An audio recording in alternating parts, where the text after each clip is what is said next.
बंदी छोड़ सतगुरु रामपाल जी परमेश्वर जी की जय हो। परमपिता परमात्मा सारी सृष्टि के रचनहार कुल मालिक असंख्य ब्रह्मांडों के स्वामी जगत गुरु तीनों लोकों में प्रवेश करके सबका धारण पोषण करने वाले राजाधिराज आत्माधार नाथों के नाथ देवों के देव महादेव सर्वेश्वर महेश्वर मृत्युंजय अजरो अमर आदि अनादि सनातनी प्रभु जगत पिता जगदीश्वर श्री श्री 1008 की उपाधि के वास्तविक अधिकारी अकाल मूर्त शब्द स्वरूपी राम वासुदेव सर्वगतम ब्रह्म परम पूज्य प्रथम पूज्य परम संत परम पुरुष परम धनी परम दयालु सत्य कबीर हक्का कबीर अल्लाहु अकबर बाखबर अल्लाह ताला जगत के तारणहार जगत के मुक्तिदाता जगत के जगन्नाथ हारे के सहारे हिंदुओं के राम मुसलमानों के अल्लाह सिखों के वाहे गुरु ईसाइयों के मसीह दया के सागर दयानिधि करुणा के सागर करुणानिधि स्वयंभू परिभू संकट मोचन कष्ट हरण मंगल करण दुख भंजन अविगत कबीर निर्विकार निर्विषम परमात्मा अलय अलेख सतगुरु आदि अनादि सतगुरु असली मर्यादा पुरुषोत्तम असली राम असली कृष्ण असली घनश्याम असली मुरारी राजाओं के राजा महाराजाओं के महाराजा शहंशाहों के शहंशाह सम्राटों के सम्राट भगवानों के भगवान अल्लाहों के अल्लाह प्रभुओं के प्रभु मसीहाओं के मसीह सच्चे वाहिगुरु बाबाओं के बाबा पीरों के पीर सेठों के सेठ जगत सेठ सावड़सा सेठ सर्वगुण संपन्न अनंत कोटि कलाओं के स्वामी अनंत कोटि ब्रह्मांडों के नायक योगियों में महायोगी ध्यानियों में महाध्यानी सिद्धों में परम सिद्ध ज्ञानियों में तत्वज्ञानी ब्रह्म ज्ञानी महाज्ञानी परम ज्ञानी सर्वश्रेष्ठ ज्ञानी विज्ञानी युवा कबीर समरथ कबीर असमवात अमित ओजा सच्चे रहनुमा करीम अल्लाह सुभान अल्लाह दुनिया के अंतिम पैगंबर 8 सितंबर 1951 से गांव धनाना जिला सोनीपत हरियाणा भारतवर्ष की पावन भूमि पे प्रकट रियल कल्कि भगवान श्री नारायण साकार हरि श्री बाबा साहेब नूर अनंत परमात्मा सच्चे दरवेश सच्चे बाखबर संत श्रोमणी सतगुरु रामपाल जी परमेश्वर जी के चरण कमल में साध संगति से जुड़े हुए देश विदेश से आप और हम सभी सत्सेवक भाई बहनों का अनंत कोटि दंडवत प्रणाम। सत्साई भाई और बहनों, बहुत बड़ी दया बहुत बड़ी मेहर पूज्य गुरुदेव भगवान की सतगुरु रामपाल जी परमेश्वर जी की, जिनके शुभ आशीर्वाद से विशेष आशीर्वाद से साध संगति से जुड़े हुए आप और हम सभी सत्सेवक भाई बहन पूज्य गुरुदेव भगवान के तत्व ज्ञान को आधार बनाकर हर प्रकार से संघर्ष करते हुए मर्यादाओं में रहते हुए अपनी आत्मा के कल्याण हेतु भक्ति मार्ग पर दृढ़ता के साथ निरंतर आगे की ओर बढ़ रहे हैं। इस कलयुग की बिचली पीढ़ी में भाई और बहनों, ये विशेष रजा साध संगति से जुड़ना, शास्त्र अनुकूल शत भक्ति करना, गुरु की मेहर और आशीर्वाद प्राप्त करने योग्य बनना, ये साध संगति के बिना संभव नहीं होता है। और कबीर परमात्मा सतगुरु रामपाल जी की विशेष VVIP दया के बिना साध संगति से जुड़ना मुमकिन नहीं होता है। तो हम जितने भी भाई बहन परमेश्वर रामपाल जी की लाखों की संगत में से साध संगति से जुड़े हुए हैं, ये इस बात का प्रतीक है कि पूज्य गुरुदेव भगवान आप और हम सभी आत्माओं पर मेहरबान है। उनकी छप्पर फाड़ दया है, रजा है, मेहर है, और इसको भाई और बहनों हमने इसी प्रकार से बना कर रखना है। देखो भाई और बहनों, भक्ति तो पूरी दुनिया ही कर रही है।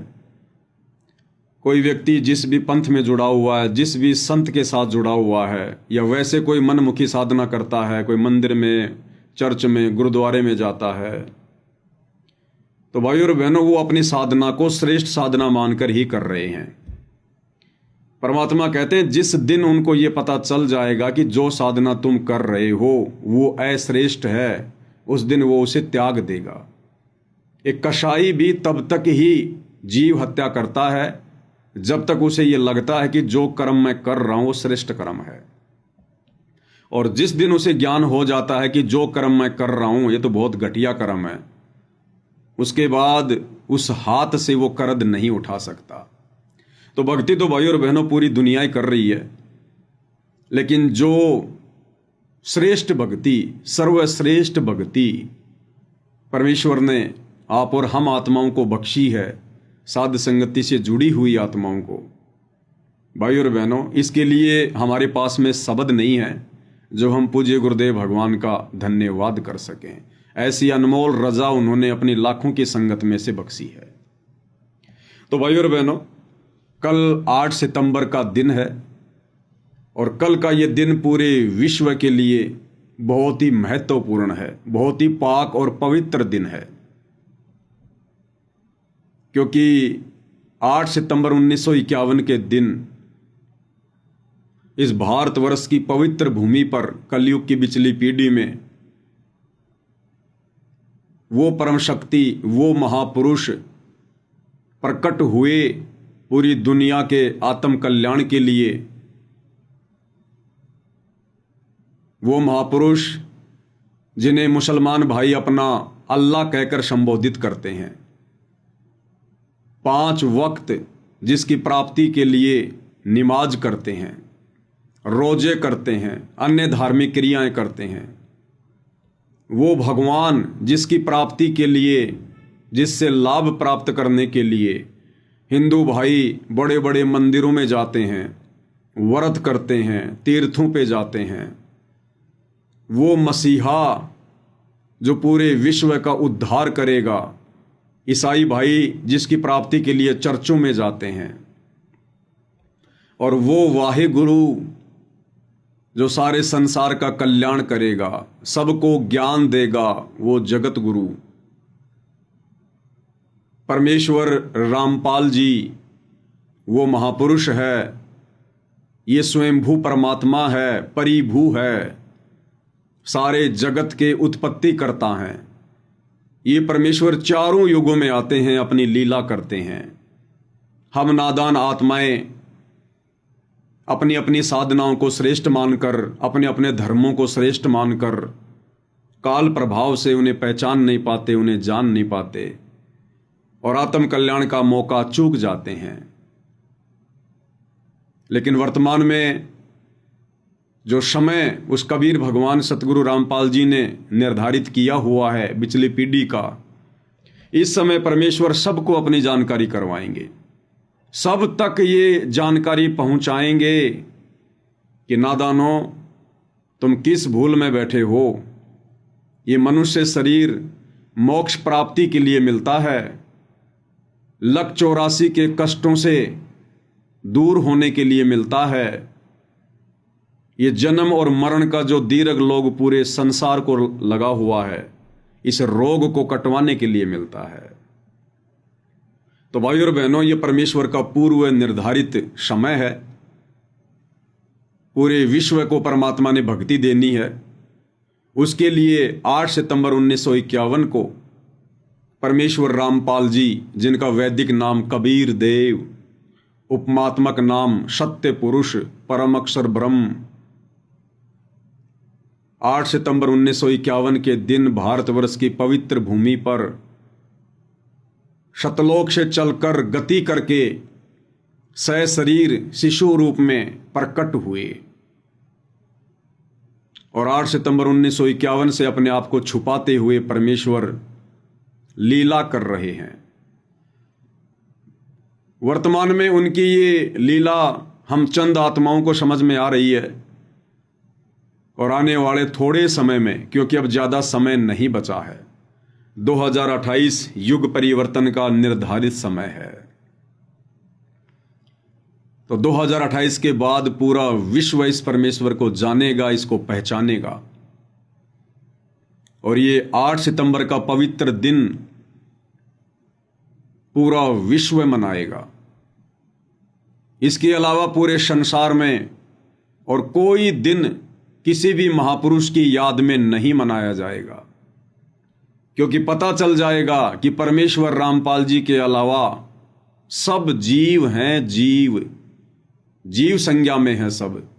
भले कोई देवी देवता बनकर बैठे हैं, भले ब्रह्मा विष्णु महेश बनकर बैठे हैं, भले किसी गण की पदवी लेकर बैठे हैं, और यहाँ हम जिनकी जन्माष्टमी मनाते हैं, नवमी मनाते हैं, गुड फ्राइडे मनाते हैं, ईद उल फितर मनाते हैं, जो भी हम वो दिन मनाते हैं, हमें पता चल जाएगा कि वो सब जीव श्रेणी में हैं, जीव संज्ञा में हैं, वो सभी आत्माएं हैं, और अपनी भक्ति के कारण इस पृथ्वी पर आम प्राणियों से कुछ विशेष कार्य करके चले गए थे, जिस कारण से हमने उनको परमात्मा का दर्जा दे दिया, भगवान का दर्जा दे दिया, अवतार का दे दिया, पीर पैगंबर का दर्जा दे दिया, और अपने जैसे जीवों की हम पूजा कर रहे हैं परमात्मा मानकर। तो जब ये ज्ञान परमेश्वर रामपाल जी से प्राप्त करके पूरे विश्व को इस बात का पता चलेगा, उसके बाद भाइयों और बहनों, जैसे आज वर्तमान में हमारी आंखें खुली हैं, ऐसे ही पूरे विश्व की आंखें खुलेंगी, और पूरा विश्व केवल 8 सितंबर के दिन परमेश्वर रामपाल जी का सतगुरु प्रकट दिवस ही मनाएगा, क्योंकि इनके अलावा सभी जीव हैं, सब जीव हैं, इनके अलावा जितने भी देव महादेव हैं, सब जीव हैं। तो भाइयों और बहनों, आप और हमारा कितना बड़ा सौभाग्य कि विश्व तो इस गूढ़ रहस्य को आने वाले समय में जानेगा, और हम पिछले कई वर्षों से इस पवित्र दिन को यादगार के रूप में मनाते हुए आ रहे हैं कि 8 सितंबर के दिन इस कबीर भगवान ने इस पृथ्वी पर प्रकट होकर हम नीचों के आत्म कल्याण के लिए जो संघर्ष किया है वो अवर्णनीय है, अकथनीय है, अकल्पनीय है। भाइयों और बहनों, आज से पहले जितने भी महापुरुष हुए हैं, जितने भी अवतार हुए हैं, उनके रहते सहते किसी ने भी उनकी जन्माष्टमी नहीं मनाई, उनका अवतरण दिवस नहीं मनाया, उनका जो प्रकट दिवस वो माना करते थे कि हमारे भगवान प्रकट हुए हैं, वो प्रकट दिवस नहीं मनाया, क्योंकि काल प्रेरणा से इस गंदे लोक की गंदी रीति है कि जब जब कोई महापुरुष धरती पर आता है तो दुनिया वाले उसे पहचान नहीं पाते हैं, अपने जैसा मानते हैं, और जो फायदा उनसे उठाना चाहिए, उनसे अच्छा व्यवहार करके, उनके ज्ञान को ग्रहण करके, उनके सत्संग सुन के, वो हम नहीं कर पाते हैं।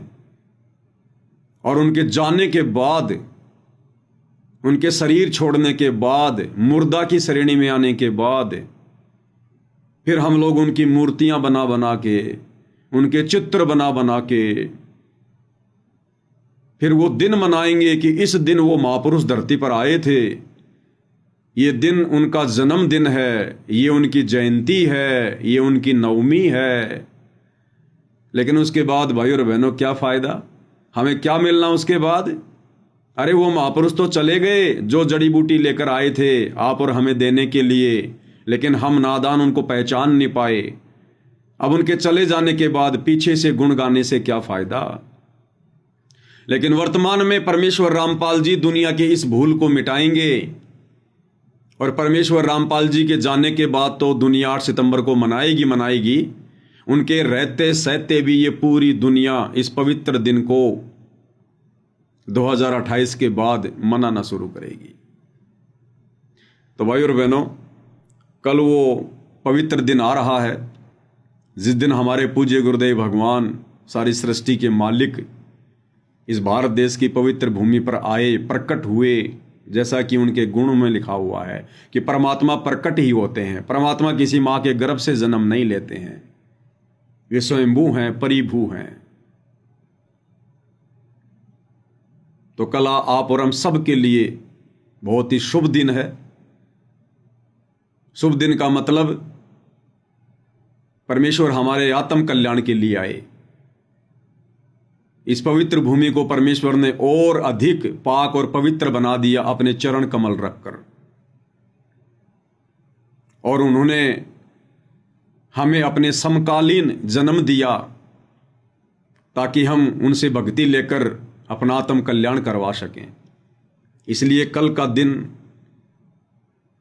सभी भगत भाई बहनों के लिए जो जो भाई बहन परमेश्वर रामपाल जी की शरणागत हो चुके हैं उनके लिए बहुत ही शुभ दिन है। और इस दिन को हमने किस प्रकार से मनाना है, आप भाई बहनों को हर वर्ष वीडियो बना के समझाया जाता है। हमने दुनिया वालों की तरह कोई विशेष सांसारिक खुशियां नहीं मनानी है।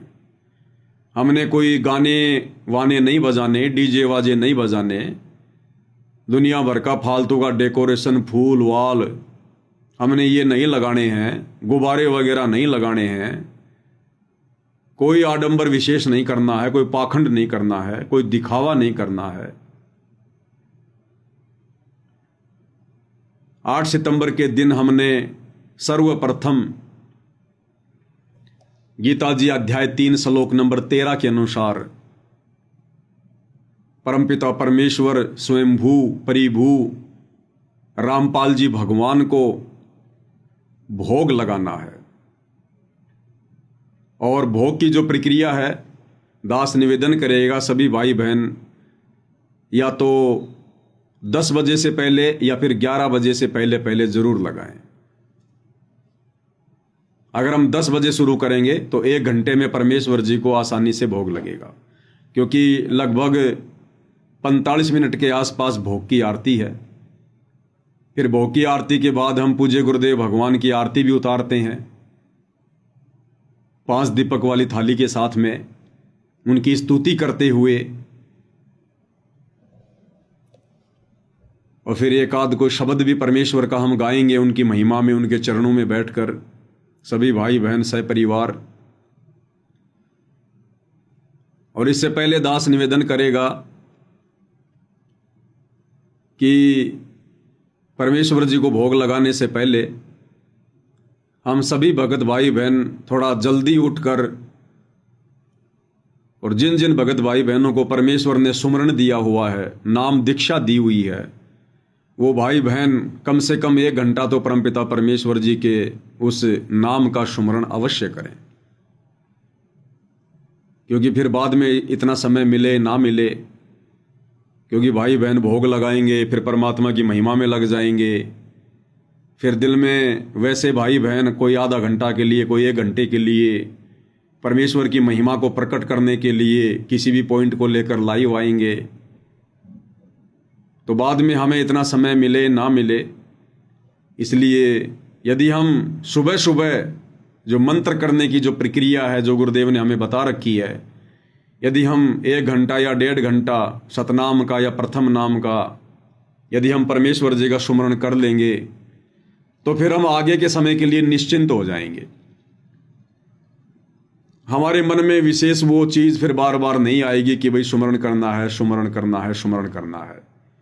उसके बाद हम चलते फिरते जैसे भी कर लेंगे तो हमारा काम बन जाएगा। और 10 या 11 बजे तक परमपिता परमेश्वर जी को सभी भाई बहन भोग लगाएं। और भोग सभी भाई बहन लाइव आकर लगाएं, क्योंकि कई हजारों भगत भाई बहनों के घरों में कल परमेश्वर जी का प्रकट दिवस मनेगा। क्योंकि परमेश्वर हमारे साथ में रहते हैं, हमारे अंग संग रहते हैं। हमें परमात्मा को ढूंढने के लिए कहीं दूर जाने की आवश्यकता नहीं है। और वैसे भी पूज्य गुरुदेव भगवान ने वर्तमान समय में थोड़े समय के लिए आप और हमारे से शारीरिक दूरी बनाकर हमें घर पर ही ज्ञान को आधार बनाकर भक्ति क्रिया करने का समय दिया है। तो वैसे भी परमेश्वर शारीरिक रूप में आप और हमारे बीच में नहीं है, किसी आश्रम में नहीं है। इसलिए हमने इस पवित्र दिन को अपने घर पर ही मनाना है। क्योंकि आश्रम वाले भाई बहन तो वैसे भी गुरुदेव को परमात्मा नहीं मानते, उनको प्रकट हुआ नहीं मानते, उनको कबीर भगवान नहीं मानते हैं, उनको जन्म लिया हुआ एक मानुष मानते हैं, अपने जैसा जीव मानते हैं और कबीर जी का एक अवतार मानते हैं। तो हम भगत भाई बहनों ने, भले ही वो हमारे गुरु भाई बहन हैं, लेकिन यदि उनके और हमारे आध्यात्मिक विचार मेल नहीं खाते हैं तो फिर हमने उनकी संगति नहीं करनी चाहिए। और परमात्मा भी कहते हैं, कबीरा तहाँ जाइए रह संतन की प्रीत, इष्ट मिले और मन मिले, मिले सकल रस रीत। हालांकि हमारा किसी से कोई वैर भाव नहीं है, मन मुटाव नहीं है, लेकिन ये भक्ति मार्ग है भाई और बहनों, और भक्ति मार्ग में देखा देखी नहीं चलती है। भक्ति मार्ग में भेड़ चाल नहीं चलती है। भक्ति मार्ग में गुरुदेव भगवान के ज्ञान को आधार बनाकर चलना होता है। तो हमने भक्तों को देखकर भी नहीं चलना है, उन भक्तों को जो भगत परमेश्वर के वचन के विपरीत चल रहे हों, क्योंकि हमने परमात्मा प्रसन्न करना है, गुरु भगवान प्रसन्न करना है। तो गुरु भगवान के वचन में रहकर, उनकी मर्यादाओं में रहकर, उनको प्रसन्न करने के लिए हमने वही भक्ति क्रियाएं करनी है जिन भक्ति क्रियाओं को करने के गुरुदेव ने सत्संगों में निर्देश दिए हैं, और जिन भक्ति क्रियाओं को करने से परमेश्वर अपने बच्चों से प्रसन्न होते हैं। तो सभी भगत भाई बहन भोग लगाते समय लाइव अवश्य आएंगे। और भोग हमने किस प्रकार से लगाना है परमेश्वर को, जैसे आप सभी भाई बहन अपने अपने घरों में भोग लगाएंगे, तो किसी ने परमेश्वर के लिए कोई टेबल का इंतजाम कर रखा होगा, किसी ने कोई आसन लगा रखा होगा, किसी ने कोई सोफा लगा रखा होगा, या किसी ने कोई बेड लगा रखा होगा। और जैसे भी हमारी आर्थिक स्थिति है, हमारी श्रद्धा है, उस हिसाब से सभी भगत भाई बहनों ने कल 8 सितंबर को परमेश्वर को भोग लगाने के लिए तरह तरह के व्यंजन भी बनाए हैं, अपने घर पर ही तैयार किए हैं। क्योंकि हम बाजार से बनी हुई कोई भी मिठाई ना हम खाते हैं, ना अपने भगवान को भोग लगाते हैं। अपने घर पर बनाते हैं, उसके बाद परमेश्वर को भोग लगाते हैं। तो आपने सारा सब कुछ सामान बनाकर अपने रसोई में रख लिया, बिल्कुल तैयार। उससे पहले आप अपने गुरुदेव भगवान का आसन लगाइएगा, परमात्मा से प्रार्थना कीजिए कि ये परमेश्वर, आप जी का आसन तैयार है, आप जी विराजमान होने की कृपया करें परमात्मा, हम नीचों को आप जी कृतार्थ करें। तो परमेश्वर तो भाई और बहनों कहते हैं, साधु भूखा भाव का, धन का भूखा नाई, जो कोई धन का भूखा वो साधु भी नाई। तो ये तो अनंत कोटि कलाओं के स्वामी हैं, गरीब सब पदवी के मूल हैं, सकल सिद्धि हैं तीर, और दास गरीब सतपुरुष बजो, अविगत कला कबीर। ये वो परम शक्ति है। इस विश्व की लगभग 800 करोड़ जनसंख्या है, और परमेश्वर रामपाल जी वो परम शक्ति है, उन सिद्धियों के स्वामी हैं। ये परमात्मा चाहें तो 8 करोड़ की जनसंख्या के साथ में, एक एक व्यक्ति के साथ में 8 करोड़ रूप बनाकर बैठ सकते हैं, प्रकट हो सकते हैं। ये वो परमात्मा है। जिस प्रकार सूर्य सर्वत्र होता है, सूर्य यदि आप पाकिस्तान में जाकर देखोगे तो वहाँ के लोगों को भी लगेगा कि सूर्य केवल हमारे ऊपर ही है, हमारे पास में है। ऐसा लगेगा जैसे 1 या 2 किलोमीटर दूर है हमसे। हिंदुस्तान में देखोगे तो वही सूर्य हिंदुस्तान वालों को लगेगा कि बिल्कुल हमारे पास में है, और वो एक ही सूर्य पूरे विश्व को प्रकाश दे रहा है, और ऐसा लगता है जैसे वो सूर्य सबके समीप है।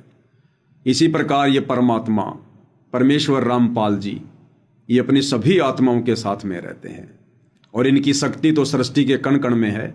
जिस प्रकार सूर्य एक जगह है, सबको दिखाई दे रहा है, इसके बावजूद उनका जो प्रकाश है वो सर्वत्र है। वो गर्मी पाकिस्तान को भी दे रहा है, गर्मी हिंदुस्तान को भी दे रहा है, गर्मी अमेरिका को भी दे रहा है। तो ये परमेश्वर हैं भाई और बहनों, इनकी गति का कोई वार न पार नहीं है। नामा और रैदास रसीला, कोई न जाने अवगत लीला। वर्तमान में परमेश्वर ने हमें -1 लाख % भी ज्ञान नहीं दिया। -1 लाख % भी। ये वो परमात्मा है, इसकी वो महिमा है। केवल हमें इतना ही ज्ञान दिया है कि बस हम अपना आत्म कल्याण करवा सकें। इनकी गति को कोई नहीं जान सकता, सतलोक जाने के बाद भी कोई नहीं जान सकता, अगम लोक अलख लोक जाने के बाद भी इनके सामर्थ्य से पूर्णतया कोई परिचित नहीं हो सकता। सृष्टि में हो ही नहीं सकता किसी भी तरीके से। अगर कोई इनके सामर्थ्य से परिचित हो गया पूर्णतया, तो वो भी फिर इनके बराबर ही हो जाएगा, और इनके बराबर कोई हो नहीं सकता भाई और बहनों, क्योंकि परमेश्वर पूरी सृष्टि के एक ही है। बाकी लीला परमेश्वर जो चाहें सो कर सकते हैं। तो सभी भाई बहन परमेश्वर जी के लिए जो भोग प्रसाद हम बनाएंगे उसको अपना रसोई में ढक के रख दीजिएगा। उधर परमेश्वर जी का आसन लगा दीजिएगा, और जो 5 दीपक वाली थाल है आप उसको तैयार कीजिएगा, उसको प्रज्वलित कीजिए। और आपके परिवार में जितने भी मेंबर हैं, नाम उपदेशी हैं, 1 2 3 4 5 जितने भी, आप सबसे पहले 5 दीपक वाली थाली के साथ में मंगलाचरण के साथ में परमपिता परमेश्वर जी की आरती उतारिए। 2 या 3 मिनट में मंगलाचरण पूरा हो जाएगा। मंगलाचरण के बाद में समर्थ साहिब रत्नो जागर सत्य पुरुष मेरे सुख के सागर, ये 9 वाणियाँ बोलते हुए भी हमने परमेश्वर जी की आरती उतारनी है। उसके बाद में हमने 2 वाणियाँ बोलते हुए कि कर जोड़ूं विनती करूं धरूं चरण पर शीस, सतगुरु रामपाल जी परमेश्वर जी ने दियो नाम बख्शीश। कोटि कोटि सिजदा करूं कोटि कोटि प्रणाम, चरण कमल में राखियो बांदी जाम गुलाम। इन 2 वाणियों के साथ हमने परमेश्वर को अष्टांग दंडवत करना है। उसके बाद उस पूजा की थाली को आप जी अपनी रसोई में या कहीं भी आप उसको रख दीजिएगा, दरबार से बाहर जहाँ परमेश्वर को भोग लगेगा वहाँ से बाहर थाली को रख दीजिएगा। और फिर रसोई घर से परमेश्वर जी का जो भोग प्रसाद है उसको आया है बंजारा केशव आया है, इस वाणी के साथ में आप जी रसोई से परमेश्वर जी को समर्पित कीजिएगा जहाँ आपने आसन लगा रखा है। और लाइव वीडियो, यदि आपके परिवार में 1 से अधिक मेंबर हैं, नाम उपदेशी हैं, तो परिवार का कोई भी एक सदस्य लाइव उसको जो है वो चलाता रहेगा। और इस प्रकार से हमने परमपिता परमेश्वर जी को भोग लगाना है। और भोग लगाने के बाद भाइयों और बहनों, क्योंकि परमात्मा का विधान है कि ज़्यादा भी नहीं तो कम से कम वर्ष में 1 बार पाठ प्रकाश का संकल्प अवश्य करना चाहिए। तो वर्तमान में गुरुदेव भगवान की गैर हाजिरी में हम सभी भगत भाई बहन इस विधान को फॉलो करते हुए और परमेश्वर जी को भोग लगने के बाद सभी भगत भाई बहन परमात्मा जी के चरणों में बैठकर घुटने टेक कर और पाठ प्रकाश का संकल्प करेंगे। परिवार में 2 सदस्य हैं तो वो दोनों अपना अलग अलग संकल्प करेंगे। यानी एक परिवार में यदि 5 उपदेशी हैं तो एक पाठ संकल्प से बात नहीं बनेगी, 5 आत्माओं ने अपना अपना पाठ संकल्प करना है। कैसे करना है? जमीन पर जैसे हम दंडवत करने के लिए घुटने टेकते हैं, घुटने टेक कर परमेश्वर के आगे हाथ जोड़कर गर्दन झुकाकर और ये सोचकर कि सामने कोई फोटो नहीं है, सामने कोई प्रतिमा नहीं है, प्रतिमा तो केवल एक यादगार है, सामने साक्षात सूक्ष्म रूप में हमारे गुरुदेव भगवान बैठे हुए हैं। और परमात्मा से हमने अर्ज करनी है कि हे परमपिता परमात्मा, सारी सृष्टि के मालिक पूज्य गुरुदेव भगवान, आपका दास या दासी आप जी के चरण कमल में पाठ प्रकाश का संकल्प लेती है। हे परमेश्वर, मुझे तुच्छ के इस पाठ प्रकाश के संकल्प को स्वीकार कीजिएगा।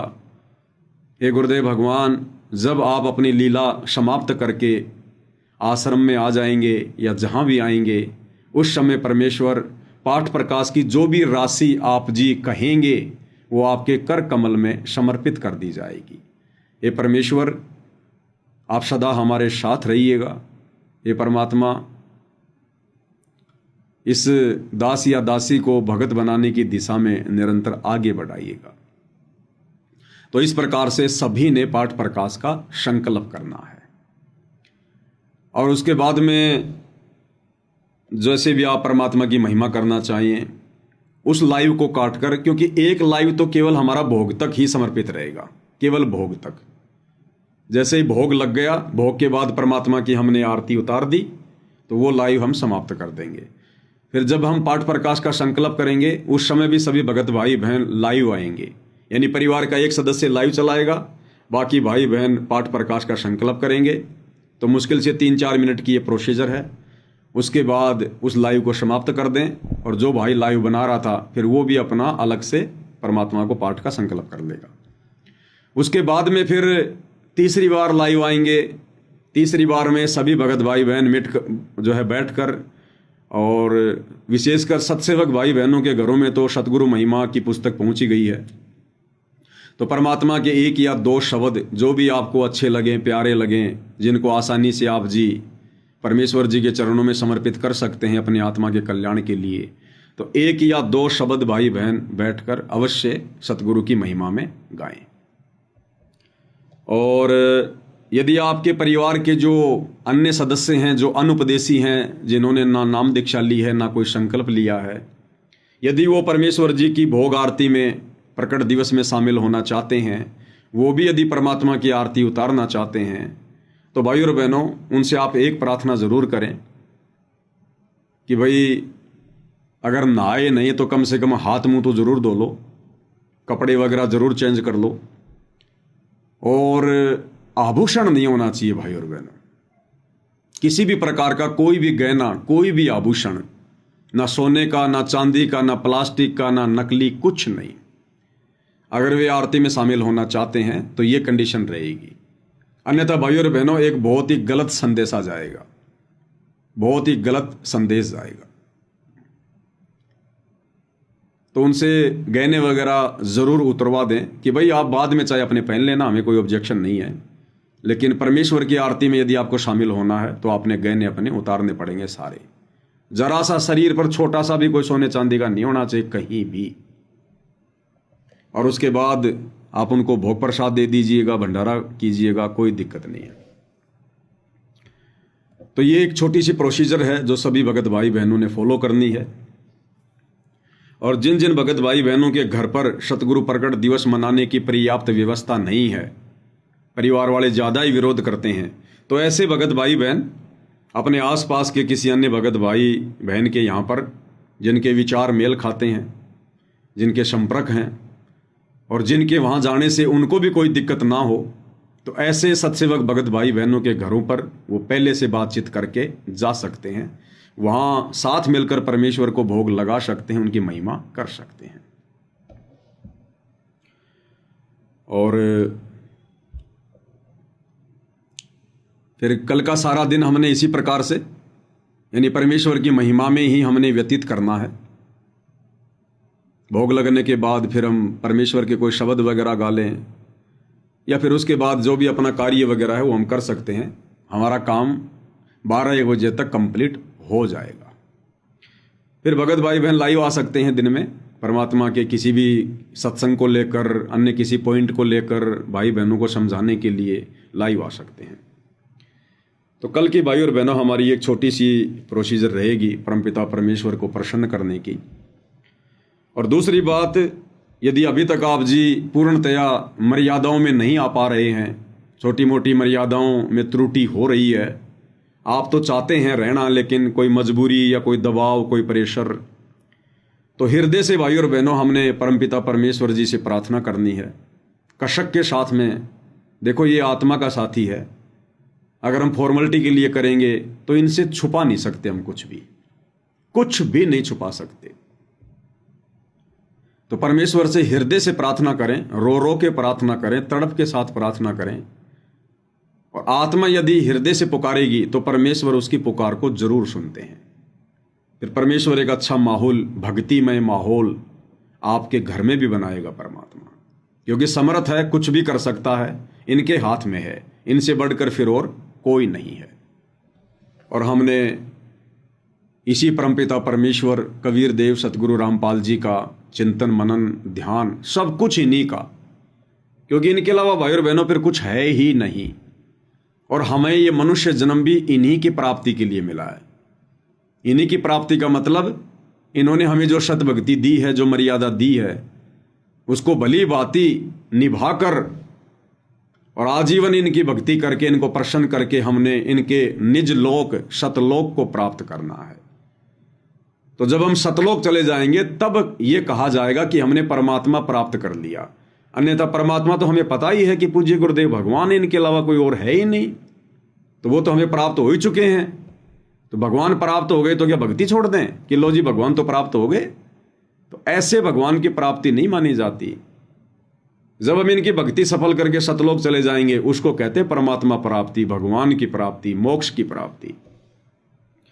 और संध्या आरती में हम सभी भगत भाई बहन पढ़ते हैं भाई और बहनों, क्योंकि संध्या आरती जब हम करते हैं तो अपने गुरुदेव भगवान को सामने विराजमान करके करते हैं।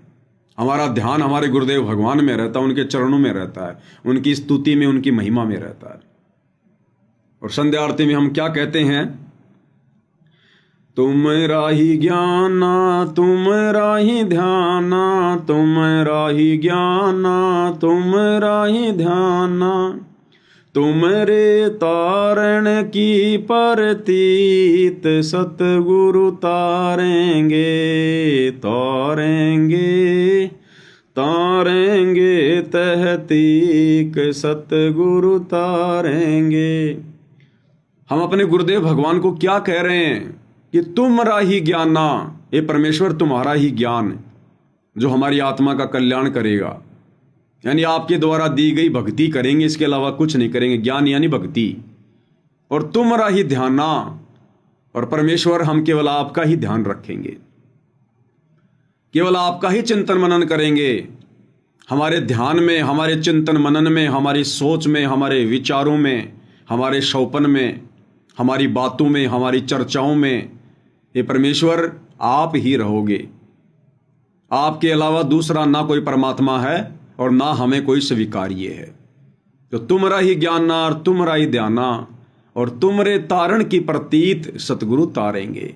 और ये परमेश्वर हमें आप ही से उम्मीद है, प्रतीत यानी उम्मीद, हमें केवल आप ही से उम्मीद है कि आप ही हमारी आत्मा का कल्याण करेंगे, हमें तारेंगे, हमें सतलोक भेजेंगे, सतगुरु तारेंगे। अब बताओ भाई और बहनों, फिर बच कौन गया? जब हमने भक्ति सतगुरु की करनी, ध्यान सतगुरु का करना और पार होने की उम्मीद हमने सतगुरु से लगानी है, तो इनके अलावा फिर और है कौन परमात्मा? और वैसे भी परमात्मा कहते हैं भाई, भक्ति मुक्ति के दाता सतगुरु, भटकत प्राणी फिरंदा, उस साहिब के हुक्म बिना नहीं तरवर पात हिलंदा। भक्ति और मुक्ति के दाता सतगुरु ही हैं। तो हमारे सतगुरु कौन? परमेश्वर रामपाल जी। और परमेश्वर ने तो अपना अनमोल शब्द हम भगत भाई बहनों की आंखें खोलने के लिए बनाया हुआ है, जिसमें परमेश्वर ने कुछ भी बाकी नहीं छोड़ा है, सब कुछ क्लियर कर रखा है समझदार आत्मा के लिए। और क्या कहते हैं परमात्मा?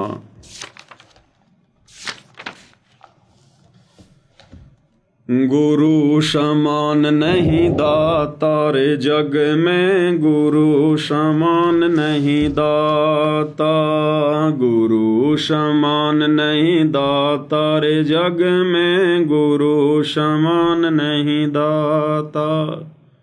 गुरु के समान यहाँ कोई भक्ति देने वाला नहीं है, कोई सुख देने वाला नहीं है। दाता यानी देने वाला। जैसे हम कहते हैं हरि, तो हरि नाम सुनते ही इस तत्व ज्ञान के अभाव में पहले हमारी जो सोच थी वो श्री विष्णु जी के ऊपर जाकर टिक जाती थी कि हरि मतलब श्री विष्णु जी। लेकिन अब पता चला कि हरि वास्तव में कौन है? कबीर परमात्मा सतगुरु रामपाल जी, वो उस विष्णु के भी हरि हैं। हरि यानी हरने वाला, कष्टों को हरने वाला हरि, संकटों को हरने वाला हरि, हमारे दुखों को हरने वाला हरि, रोगों को हरने वाला हरि। तो संकट मोचन कष्ट हरण मंगल करण कबीर, आगे शरण तेरी। तो असल में हरि हमारे पूज्य गुरुदेव भगवान है। ये जितने भी उपमात्मक नाम हैं, इस निरंजन ने, इस काल ने जानबूझकर अपने अवतारों के, अपने पुत्रों के, उनकी महिमा के नाम, उनकी उपमात्मक पदियों के नाम रख दिए। जैसे विष्णु जी का सहस्त्रनामा यानी 1000 नाम श्री विष्णु जी के, वो सारे नाम इस काल ने कॉपी कर रखे हैं, इसने चुरा रखे हैं। और हम जीवों को भ्रमित करने के लिए जब वो रियल हरि धरती पर आएगा तो उसको कोई हरि ना मान ले, उसको कोई महादेव ना मान ले। महादेव यानी समस्त देवों का देव, सारी सृष्टि के देवों का देव महादेव, सबसे बड़ा देव। देव यानी भगवान। तो ये कबीर भगवान सतगुरु रामपाल जी हैं। इस काल ने अपने पुत्र शिव जी का नाम रख दिया महादेव। इसने अपने पोते का नाम रख दिया गणेश। शंकर जी का बेटा, काल का पोता गणेश। अब गुरुदेव ने क्या बताया कि भाई असल में जो गणेश है ये कबीर परमात्मा सतगुरु रामपाल जी हैं। अब गणेश काल ने नाम रख दिया अपने पोते का, तो परमेश्वर ने फिर अपने आप को कहना पड़ा आदि गणेश। आदि गणेश मनाऊं गणनायक देवन देवा। तो आदि गणेश नाम इसलिए रखा कि सबसे पहले वाला गणेश, तुम्हारे इस गणेश से भी पहले वाला गणेश। तो ये जितने भी नाम हैं भाई और बहनों, इन देवी देवताओं के, इनकी महिमा के, इन अवतारों के, ये सारे नाम इस निरंजन ने, काल ने कॉपी कर लिए। इसलिए ताकि जब वो कबीर भगवान धरती पर आएगा और जब वेदों से अपनी महिमा बताएगा, सुनाएगा, तो लोगों को जल्दी से विश्वास ना हो कि नहीं नहीं जी महादेव तो शंकर जी हैं, अजी नहीं नहीं गणेश तो गणेश जी हैं। इसने हमें भ्रमित करने के लिए। तो यहां पर जो दाता है ये हमारे पूज्य गुरुदेव भगवान के लिए है, कबीर भगवान के लिए, हरि हमारे भगवान के लिए है। वस्तु अगोचर दई सतगुरु ने भली बताई बाता। वस्तु अगोचर दई सतगुरु ने भली बताई बाता।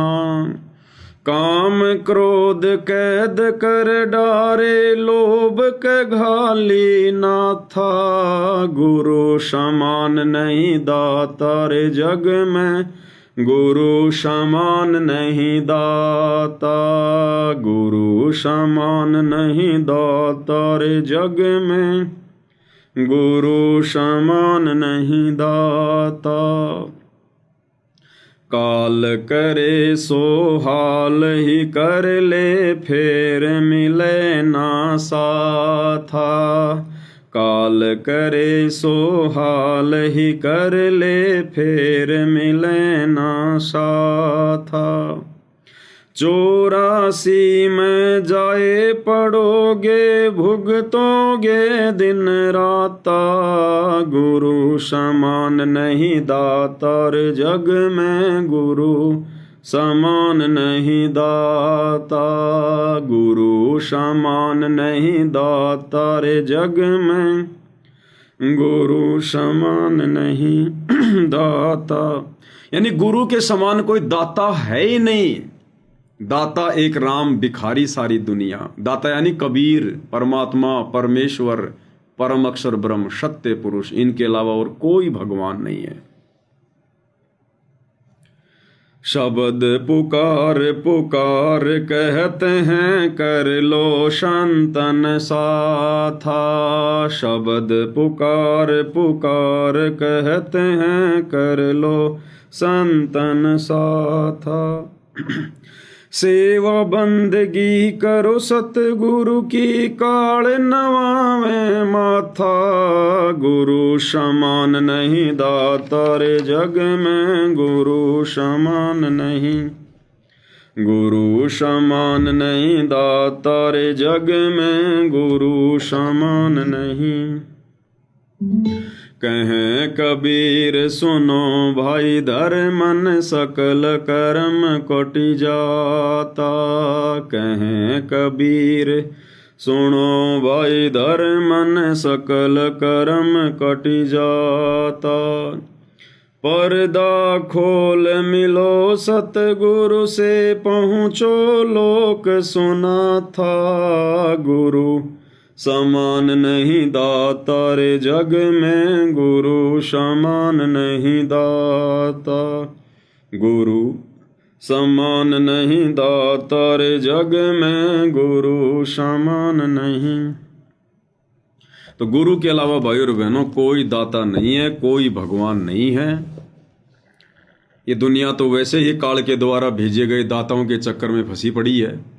अपना अनमोल समय और समासें, अनमोल मनुष्य जीवन बर्बाद कर रही है। और चंद आत्माएं जिनको परमेश्वर रामपाल जी ने सद्बुद्धि दी, अपनी शरण में लिया, नाम उपदेश दिया, उन आत्माओं पर भी वो विशेष रजा वर्तमान में नहीं है जो आप और हम सत्सेवक भाई बहनों पर परमात्मा ने बख्शी हुई है।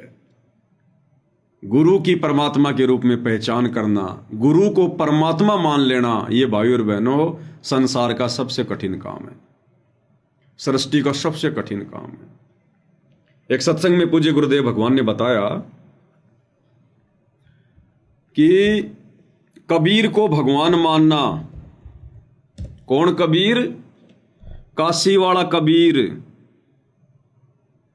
धानक कबीर, उस कबीर को परमात्मा मानना। गुरुदेव भगवान बोले इतना कलेजा चाहिए, इतना कलेजा। और भाइयों और बहनों,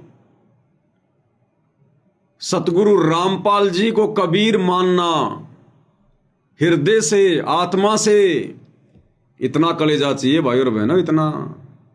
ये आम जीवों के बस की बात नहीं है, आम आत्माओं के बस की बात नहीं है। भले सार नाम ले लिया, सार शब्द ले लिया, सतनाम ले लिया, भले 25 साल से भक्ति कर रहा है, ये उन आत्माओं के भी बस की बात नहीं है कि अपने गुरु को कबीर भगवान के रूप में स्वीकार कर लेना। उसके लिए तो हाथी के जितना कलेजा चाहिए, हाथी के जितना। कबीर को तो सबने भगवान मान लिया, जितने भी सतगुरु रामपाल जी की शरण में आ गए सबने भगवान मान लिया, कबीर भगवान, कबीर भगवान। तो कागज के कबीर को तो भगवान मानने के लिए इतना सा कलेजा चाहिए, और सतगुरु रामपाल जी ही हैं वो कबीर जो 650 साल पहले आए थे। उसके लिए भाई और बहनों इतना कलेजा चाहिए, इतना। अब ये कलेजा कोई मार्केट में थोड़ी मिलता है जो लाके तुम इसको सेट कर लोगी। ये कलेजा, इतना कलेजा तैयार करने के लिए भाई और बहनों युगों युगों के संस्कार चाहिए, मजबूत भक्ति संस्कार। इसलिए परमात्मा कहते हैं साधु सेती मस्करी चोरा नाल खुशहाल, और मल अखाड़ा जीतेंगे युगन युगन के माल। जो युगों युगों से परमात्मा की भक्ति करते आ रहे हैं वही आत्मा इतना कलेजा रख सकती हैं। तो क्या कहते हैं गुरुदेव भगवान एक छोटे से सत्संग में कि हमारे पाप कर्म कैसे कटेंगे, और परमेश्वर ने वो प्रोसीजर साध संगतियों से शुरू करवाई है। क्या कह रहे हैं गुरुदेव भगवान?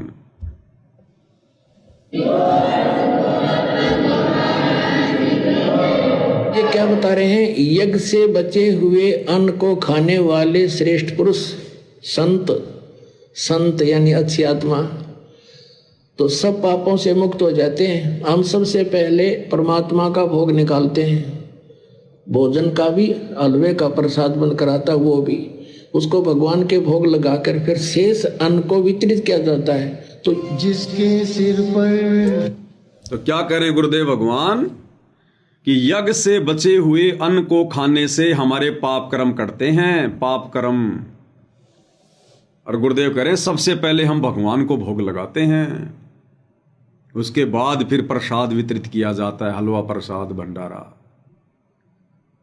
अब भाई और बहनों, सतगुरु हमारे आध्यात्मिक टीचर हैं। यानी सतगुरु क्यों आते हैं? ज्ञान देने के लिए, हमें समझाने के लिए। तो सतगुरुदेव हमारे आध्यात्मिक टीचर हैं। और जो आश्रम होते हैं, आश्रम भाई और बहनों एक ट्रेनिंग सेंटर होते हैं, ट्रेनिंग सेंटर। और सतगुरु उस आश्रम में बैठकर हमें भक्ति क्रिया समझाते हैं, हमें ट्रेनिंग देते हैं कि तुमने क्या करना है, क्या नहीं करना है तुमने। तो सतगुरु ने हमें ट्रेनिंग दी कि भगवान को भोग कैसे लगाया जाता है। अब सतगुरु ने स्वयं तो कहा नहीं कि मैं भगवान हूं, और ना वो कहेंगे कि मैं भगवान हूं। अगर सीधा सीधा कहना था तो फिर यह तत्व ज्ञान देने की आवश्यकता ही नहीं पड़ती।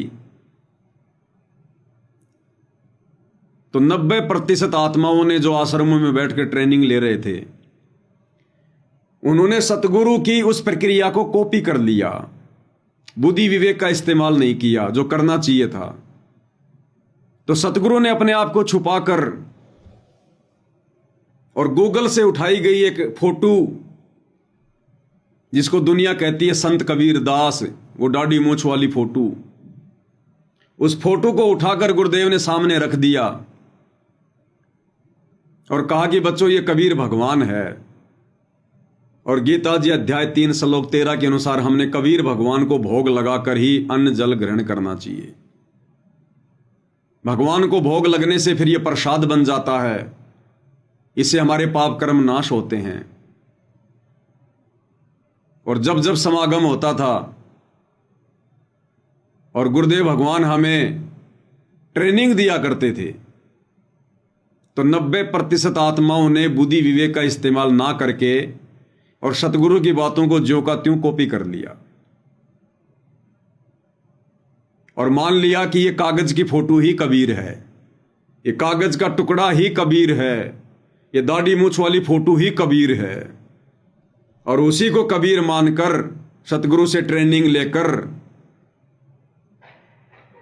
और वैसी ही प्रक्रिया कर रहे हैं जैसा गुरुदेव किया करते थे। यानी जब जब कोई समागम होता था तब गुरुदेव भगवान भोग लगाया करते थे, बड़ी भोग की आरती के साथ। तो आश्रम वाले भाई बहनों ने भी प्रतिदिन भोग ना लगाकर और जब जब आश्रमों में कोई समागम होता है केवल उसी दिन भोग लगाते हैं। और बाकी दिन क्या खा रहे हो फिर? अरे चलो, उस दिन तुम्हारा प्रसाद बन गया, तुमने भगवान को भोग लगा दिया, और बाकी दिन अपने घरों पर किसको भोग लगा रहे हो? अब कहेंगे भी गुरुजी ने कह रखा है अन्नदेव की आरती दे रखी है। अगर अन्नदेव की आरती ही भगवान को भोग लगाने की संपूर्ण विधि है तो भगवान फिर 42 मिनट की आरती के साथ में क्यों लगा रहा है? फिर सतगुरु हमें 42 मिनट की आरती के साथ में भोग लगाने की ट्रेनिंग क्यों दे रहे थे? अगर उस 3 मिनट की आरती से हमारा काम निकल जाता तो ये समझ नहीं पाए भाई और बहनों, और इन्होंने उस चीज को कॉपी कर लिया, जबकि हमने अपने बुद्धि विवेक का इस्तेमाल करना था। और मात्र उस दाढ़ी मूछ वाली कबीर की फोटो को भगवान मानकर भोग लगाने से कोई पाप कर्म नाश नहीं होते, कोई पाप कर्म नाश नहीं होते। आश्रम में हमें थोड़ी बहुत राहत इसलिए मिल जाती थी क्योंकि भोग लगाते वक्त स्वयं सारी सृष्टि के मालिक कबीर भगवान सतगुरु रामपाल जी भी वहां उपस्थित होते थे, वहां प्रकट होते थे, वहां उपस्थित होते थे परमात्मा। तो हालांकि हम तुच्छ बुद्धि जीवों का तो ध्यान उस कागज की फोटो पर ही रहता था कि ये है कबीर, हम तो इनको भोग लगा रहे हैं। लेकिन फिर भी वहां पर सतगुरु रामपाल जी परमेश्वर जी के प्रकट रहने मात्र से और वो जो अन्न था वो प्रसाद में तब्दील हो जाया करता था, यानी वो पाप नाशक बन जाता था। लेकिन वर्तमान में क्या कर रहे हैं भाई? वर्तमान में इन सतलोक आश्रमों में क्या हो रहा है? केवल समागम में भोग की आरती के साथ भोग लगता है, और भोग लगाया किसको जाता है? नकली कबीर को। उसी दाढ़ी मूछ वाली गूगल से उठाई गई फोटो को, ना जाने उस फोटो को किसी शराबी ने बनाया था, किसी मांसाहारी ने बनाया था, और उस कागज के टुकड़े को कबीर मानकर और इन आश्रमों में जब जब समागम होता है केवल उसी दिन भोग लगाया जाता है। अब भैया गुरुदेव भगवान ओरिजिनल कबीर, जिंदा कबीर वर्तमान में उन आश्रमों में नहीं है, हिसार जेल में बैठे हुए हैं। अब चाहे तुम लाख भोग लगा लो उस विधि से जो ट्रेनिंग सतगुरु रामपाल जी देकर गए हैं, उस विधि से अब तुम चाहे लाख भोग लगा लो उस कागज के कबीर को, 45 क्या चाहे 45 घंटे की आरती के साथ लगा लो, तुम्हारे अनाज का एक दाना भी पापनाशक नहीं हो सकता, दाना भी। और नहीं हो रहा, इसीलिए सबको दुर्बुद्धि प्राप्त है, इसीलिए किसी की बुद्धि में बात आई नहीं रही। इसीलिए तो ये स्टेडियम वगैरह बनवा दिए, संगत विचार ही नहीं कर पाई क्योंकि पापनाश नहीं हो रहे, बुद्धि ऑन नहीं हो रही। संगत को गुंडों की सीबीआई जांच में बैठा दिया जाता है क्योंकि संगत के पापनाश नहीं हुए। और भी जितने कुकर्म हैं, ज्ञान विरुद्ध भक्ति कर्म है, आप लोगों को बताते ही रहते हैं। अन्यथा भाई और बहनों, परमात्मा को भोग लगाने के बाद जो हम प्रसाद ग्रहण करते हैं उससे तो हमारे पापनाश होते हैं, हमारी उससे जो है बुद्धि खुलती है, हमें सद्बुद्धि आती है। फिर इन आश्रम वालों को क्यों नहीं आ रही? तो ना तो वर्तमान में गुरुदेव भगवान इन आश्रमों में मौजूद हैं, और ऊपर से उस कागज के कबीर को, नकली कबीर को भगवान समझकर भोग लगाया जा रहा है, और फिर वैसे ये लोग मर्यादाओं में नहीं है, गुरु के वचन में नहीं है, और अपने गुरु को ये परमात्मा मानते नहीं है। तो भाई और बहनों, इनको ये चाहे 8 सितंबर के दिन या जून के महीने में, चाहे किसी भी आश्रम में और कैसा भी भोग लगा लें, इनका वो धर्म यज्ञ संपूर्ण हो ही नहीं सकता। किसी भी कीमत पर इनके धार्मिक भंडारे सफल हो ही नहीं सकते, और सब लोग वो पाप का अन्न ही खा खा कर अपने आप को धन्य मानकर वहां से निकल जाते हैं। अब ये प्रोसीजर परमेश्वर ने शास्त्र अनुकूल शत भक्ति वाली साध संगतियों में शुरू करवाई है। यहां लग रहा है पूर्ण ब्रह्म परमात्मा जी को भोग, सत्सेवक भाई बहनों के द्वारा जो भोग लगाया जाता है, परमेश्वर कबीर जी को पहचान कर, अपने गुरु को ही कबीर भगवान मानकर हम सत्सेवक भाई बहनों का जो अन्न है वो पापनाशक हो रहा है।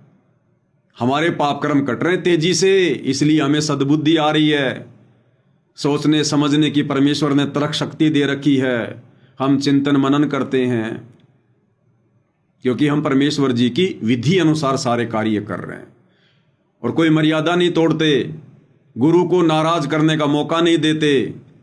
इसलिए भाई और बहनों, जहां परमेश्वर ये बात कह रहे हैं कि पूर्ण परमेश्वर को भोग लगने के बाद यज्ञ से बचे हुए अन्न को ग्रहण करने से साधक के पाप नाश होते हैं, तो ये पाप नाश वर्तमान में भाई और बहनों आप और हमारे हो रहे हैं। क्या कह रहे हैं परमात्मा?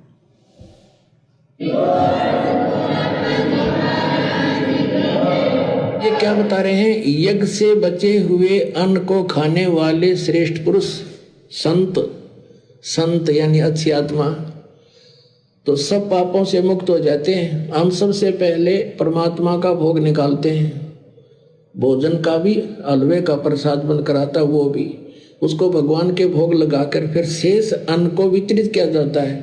तो जिसके और भाई और बहनों, इस विषय में पूज्य गुरुदेव भगवान जिस समय सतलोक आश्रम बरवाड़ा में थे, परमेश्वर सत्संग किया करते थे, तो परमेश्वर बहुत समझाया करते थे, लेकिन भाई संत हमेशा संकेतों की भाषा में समझाते हैं, और संकेतों की भाषा समझना सभी शिष्यों की बस की बात नहीं होती है।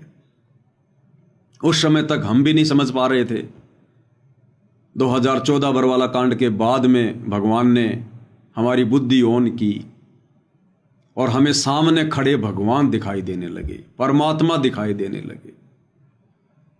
और क्या कहा करते थे परमात्मा सत्संगों में?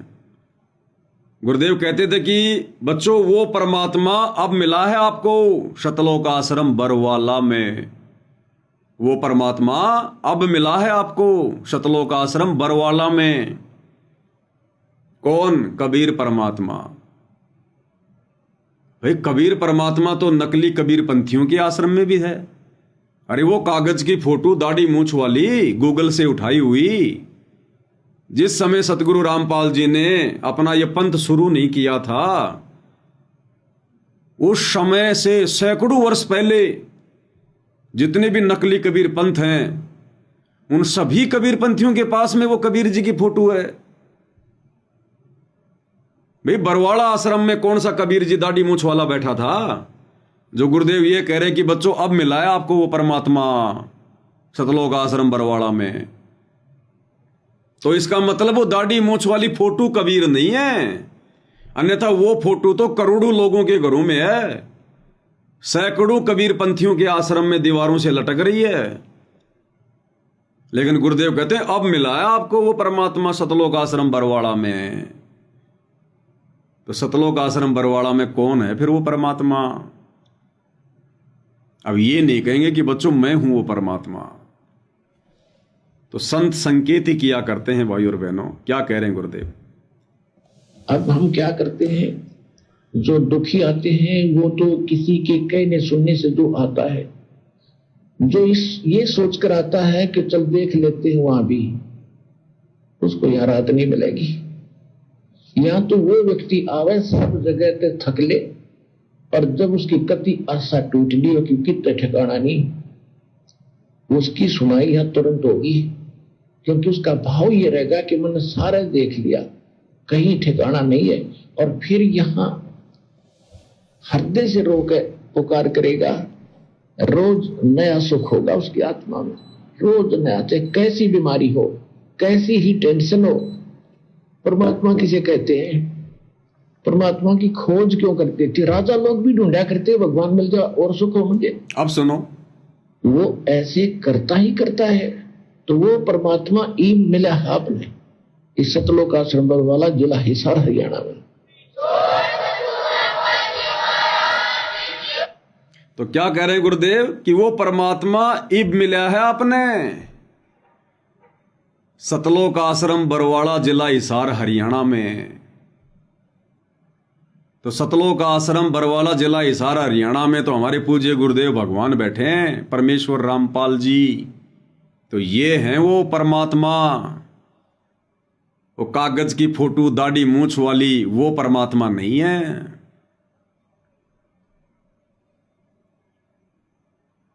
और गुरुदेव ने एक सत्संग में इसी बात को क्लियर किया है कि बच्चों, हकीकत में जीना सीखो, यथार्थ में जीना सीखो, आंख खोल कर समझना सीखो।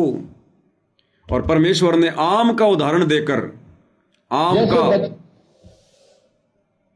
आम का उदाहरण देकर गुरुदेव भगवान ने इस छोटे से सत्संग में यह क्लियर कर दिया कि परमात्मा कौन है। क्या कह रहे हैं गुरुदेव भगवान, ध्यान से सुनिएगा। जैसे बच्चा स्कूल में पढ़ता है, उसको दिखाते आ का आम, आ का आम, अक्षर की जानकारी और साथ में आम का चित्र।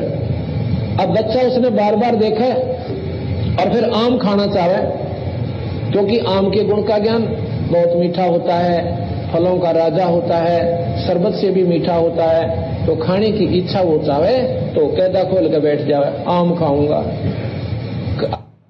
क्या कह रहे हैं परमात्मा? जैसे बच्चे को स्कूल में जानकारी दी जाती है, छोटे बच्चे को, कि आ से आम, आ से आम, आ अक्षर की जानकारी और आम की जानकारी, और साथ में फिर उस बच्चे को आम के गुणों से परिचित करवाया जाता है कि आम कितना मीठा होता है, आम फलों का राजा होता है। उस बच्चे को वो गुण बताए जाते हैं। अब वो नादान बच्चा क्या करता है? उस पुस्तक को खोल के, उस कायदे को खोल के जिसमें आम का चित्र है सुंदर, उसको खोल के बैठ जाए और कहे कि आम खाऊंगा। और मेरे जैसे तो कई छोटे छोटे बच्चे जब पढ़ा करते थे तो उस कायदे को खोल के आम की फोटो के बटका भी भर लिया करते थे यूं कि आम खाऊंगा, आम खाऊंगा।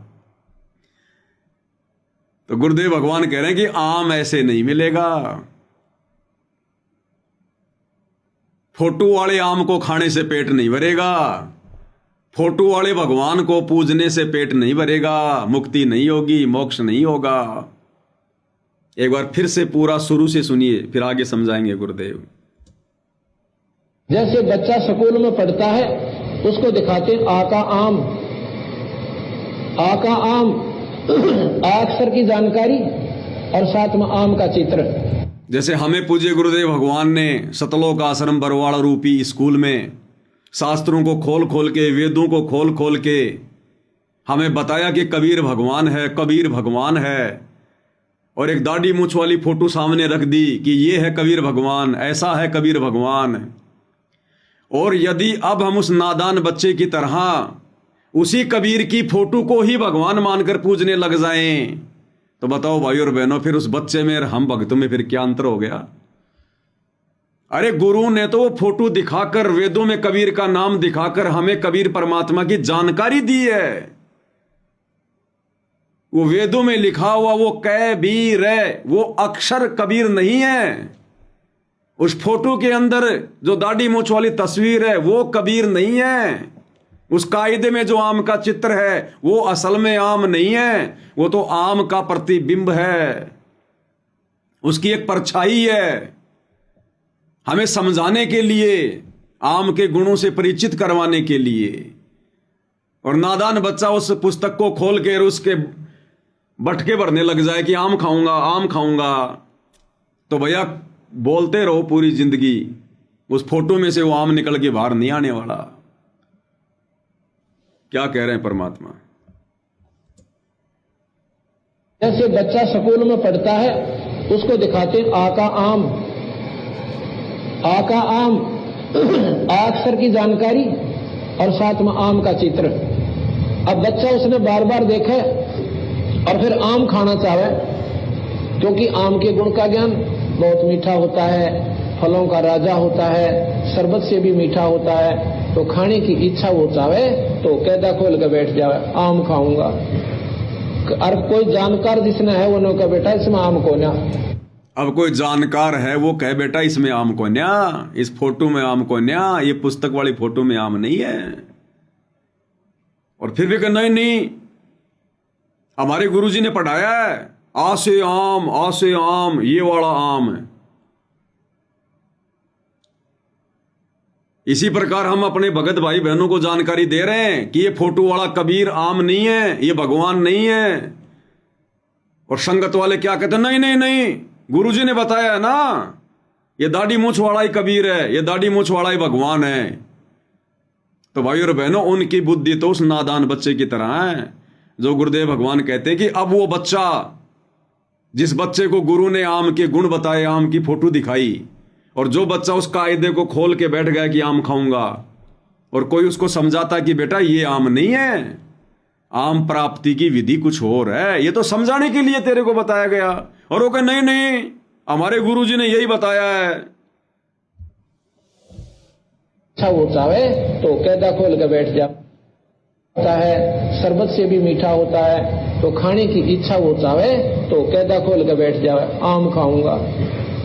और कोई जानकार जिसने है वो कहा बेटा इसमें आम को ना, ये आम नहीं है इसमें, अग्नि ये आम है। मेरे गुरु जी बताया करते हो आका आम, ये तो मूर्ति दिखाई तेरे को, भले पुरुष, ये किसने बता दिया? हमारे गुरुजी बताया करते आका आम ना, यो ही है। हमारे गुरुजी बताया करते आका आम, तो वो कह रहा कि नादान ये तो मूर्ति है तेरे को समझाने के लिए। तो अब हम कह रहे हैं सत्सेवक सतलोक आश्रम वाले भाई बहनों को, जो कह रहे हैं कि ये दाढ़ी मूछ वाला ही कबीर है, दाढ़ी मूछ वाला ही भगवान है, हम कह रहे हैं कि नादान ये तो गुरुजी ने मूर्ति दिखाई, अरे ये तो गुरुजी ने खाली फोटो दिखाई है, ये भगवान नहीं है। नो नो नो, गुरुजी बताया करते। फिर से सुनो भाई और बहनों, क्योंकि आम के गुण का ज्ञान बहुत मीठा होता है, फलों का राजा होता है, शरबत से भी मीठा होता है, तो खाने की इच्छा वो चाहे तो कैदा खोल के बैठ जाए, आम खाऊंगा। और कोई जानकार जिसने है वो कहा बेटा इसमें आम को ना, ये आम नहीं है इसमें, अग्नि ये आम है। मेरे गुरु जी बताया करते हो आका आम, ये तो मूर्ति दिखाई तेरे को, भले पुरुष, ये किसने बता दिया? आम तो मंडी में मिला है और जेब में 20 रुपये हो और जब मिला इस कैदे में आम नहीं है। इसी प्रकार पत्थर में परमात्मा, उस मंदिर में भगवान नहीं है, वहां उसका चित्र है। उसने 100 में देख सकते हो और लाख में देख सकते हो, आदर भी कर सकते हो, पर आत्म कल्याण को ना। जिस प्रकार आम खाने के लिए जेब में पैसे और मंडी में जाकर आम नाम से पुकारे, आपको पैसे के बदले में वो आम मिले, इसी प्रकार संतों के पास जाओ, अपने नाम ने दे और नाम की तुम कमाई करो, और उस धन के बदले में वो परमात्मा के जो गुण तुम गाया करते थे, सुना करते थे, वो आपको आभास हुआ, और फिर वो परमात्मा के गुण आपके सामने खड़े हो जाए, आपने सुख मिले। तो भाई और बहनों, इस प्रकार से समझाने में गुरुदेव भगवान ने उदाहरण दे देकर कोई कमी नहीं छोड़ी, लेकिन संगत ने भी ना समझी करने में कोई कसर नहीं छोड़ी। अरे गुरुदेव ने तो केवल हमें दिखाया वो चित्र, वो फोटो, कि भाई ये कबीर है, कबीर है। अगर गुरुजी उस दाढ़ी मूछ वाली फोटो को ये ना कहे कि ये कबीर नहीं है, तो हमारे मन में सौ शंका। हम कहेंगे गुरुजी कबीर जी कैसा है, कबीर जी कैसा था। अब गुरुजी कितनों को बताए कि कबीर कैसा था, कबीर कैसा है। और गुरुजी कहते कि बेटा कबीर जी तो 650 साल पहले आए थे, उस समय ना कोई मोबाइल था, ना कोई कैमरा था, ना कोई वीडियो। बेटा उस समय तो हाथ से चित्र बनाए जाते थे। अब तुम्हें कैसे बताऊं कबीर जी कैसे थे। अच्छी बात करते हो गुरुजी। कबीर जी 600 साल पहले आए, आप कहते हो उसकी फोटो नहीं है। और देखो ये रामचंद्र जी लाखों साल पहले आए थे, देखो कितनी फोटो हैं उनकी। कृष्ण जी 5000 साल पहले आए, देखो कितनी फोटो हैं उनकी। और कबीर जी तो 650 साल पहले आए थे, उनकी फोटो नहीं है। तो हम गुरु का सिर खा जाते, हमारे मन में सौ शंका पैदा हो जाती, इसका मतलब कोई कबीर नहीं है। इसलिए गुरु ने हम ना समझ जीवों के सामने वो चित्र रख दिया कि बार बार मेरा सिर ना खाएं, और हमने अपनी बुद्धि विवेक का इस्तेमाल किया नहीं, सत्संगों के सार को समझा नहीं, गुरु के संकेतों को पहचाना नहीं, और नादान बालक की तरह हम वो कायदा खोल के बैठ गए, उस फोटो को पकड़ के बैठ गए दाढ़ी मूछ वाली को, कि नाना हमारे गुरु जी बताया करते यो ही आम है।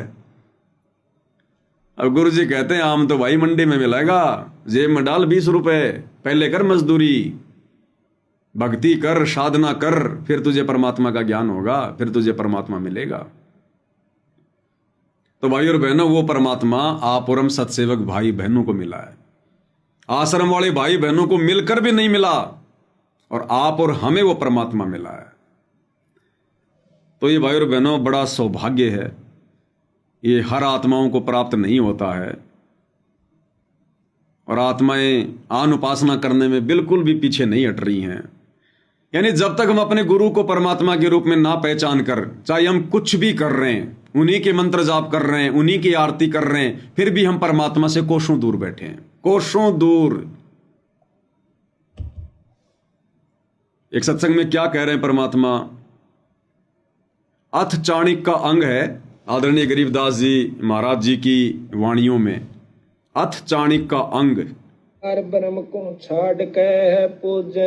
अब इसमें क्या ज्ञान दे रहे हैं परमात्मा, क्या क्या कह रहे हैं गुरुदेव भगवान।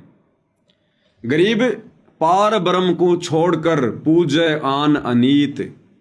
पार ब्रह्म यानी कबीर भगवान, सबसे ऊपर वाला परमात्मा, कहते हैं उसको छोड़कर, उसको ना पहचान कर, जो पूजे आन अनीत यानी अन्य किसी की पूजा करता है, और चेतन सेती ओलने जड़ सेती हैं प्रीत।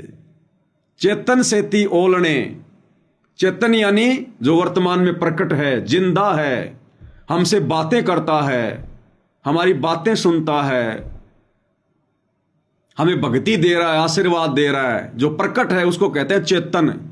तो गुरुदेव कहते हैं चेतन सेती ओलने, ओलने यानी उससे पीठ किए बैठे हो, उससे अपना मुंह फेरे बैठे हो। चेतन सेती ओलने और जड़ सेती है प्रीत, और जड़ के साथ में तुमने प्रेम लगा रखा है। जड़ यानी फोटो, मूर्ति, जैसे दाढ़ी मूछ वाली कबीर जी की समझे जाने वाली वो मुर्दा फोटो, जड़ है वो, जो ना चलती, ना बोलती, ना बातें करती, ना उपदेश देती, ना ज्ञान सुनाती, ना आशीर्वाद देती। तो परमात्मा इस गंदे लोक की रीत बता रहे हैं कि पार ब्रह्म को छोड़कर पूजे आन अनीत। तो पार ब्रह्म तो सतगुरु रामपाल जी परमेश्वर हैं, चेतन परमात्मा। लेकिन ये नादान संगत पूजे आन अनीत, और चेतन सेती ओलने जड़ सेती हैं प्रीत। चेतन परमात्मा को तो अपना गुरु मान लिया, एक संत मान लिया, मां के गर्भ से जन्म लेकर आया हुआ एक जीव मान लिया। चेतन से तो ओलने और जड़ सेती है प्रीत, और मुर्दा फोटो को भगवान मान के उसके साथ में प्रेम लगा के बैठे। गरीब पाहन सेती प्रीतड़ी और चेतन सेती दोष। पाहन सेती प्रीतड़ी, पाहन यानी पत्थर, क्योंकि जिस समय ये वाणियां लिखी गई थी उस समय ये कागज वागज पे फोटोएं नहीं होती थी। उस समय केवल मूर्तियां बनाई जाती थी मिट्टी से या फिर पत्थरों से। तो कहते पाहन सेती प्रीतड़ी यानी पत्थर के साथ तो तुम प्रेम लगा रहे हो, प्यार कर रहे हो, भगवान मान रहे हो। और चेतन सेती दोष, क्योंकि गरीबदास जी लोगों को ज्ञान दिया करते थे, तो गरीबदास जी में तो लोग सौ प्रकार के दोष देखा करते थे कि ये काहे का भगवान है, ये काहे का महात्मा है, हमारे गांव का छोरी का छोरा है, बावड़िया, गरीबू, ये काहे का परमात्मा है। तो गरीबदास जी कहते थे कि नादानो, मेरे साथ तो तुम लोग दोष कर रहे हो, मेरे में तो सौ तुम अवगुण देख रहे हो कि ये धोती कुर्ते वाला कहां से भगवान हो गया, कहां से ज्ञानी हो गया। और जा जा के उन पहाड़ों पे मंदिरों में पाहन से प्रीतड़ी, पत्थरों के साथ तुम लगाव कर रहे हो। वो स्थिति वर्तमान में संगत की हो गई है। आज वर्तमान में संगत उस कागज की मुर्दा फोटो, कबीर जी की समझे जाने वाली फोटो को तो भगवान मान के उसको प्रकट दिवस मना रही है, उसको भोग लगा रही है। अभी इन आश्रमों में भी 6, 7, 8 तारीख का ये अवतरण दिवस मनाया जा रहा है। इनको इतनी भी सद्बुद्धि नहीं है कि नालायको, तुम अवतरण दिवस तो मना रहे हो अपने गुरु का और भोग लगा रहे हैं उस दाढ़ी मूंछ वाली नकली कबीर की फोटो को। तो गरीबदास जी की वाणियां इन लोगों पर फिट हो रही हैं कि पाहन सेती प्रीतड़ी और चेतन सेती दोष, कि अपने गुरु को मानुष मानकर तुम उसमें दोष देख रहे हो। यानी गुरु को मानुष मानना, गुरु में दोष देखना कि गुरु भगवान नहीं है, गुरु परमात्मा नहीं है। और पाहन सेती प्रीतड़ी और कागज के टुकड़े के साथ में तुम प्रेम लगा के बैठे हो। दो जग धारा जाएंगे कदी न पावे मोख, कहते हैं वो तो नरक में जाएंगे, दो जग धारा में बहेंगे, नरक की धारा में बहेंगे, कदे न पावे मोख। वो आत्मा कभी भी मोक्ष प्राप्त नहीं कर सकती जो अपने गुरु को मानुष और एक मुर्दा निर्जीव फोटो को परमात्मा मानती है। गरीब पत्थर परमेश्वर कहे, यो जग अंधा बोर। गरीब पत्थर को परमेश्वर कहे, पत्थर को, फोटो को, मूर्ति को कहते हैं ये परमात्मा कह रहे हैं, परमेश्वर कह रहे हैं।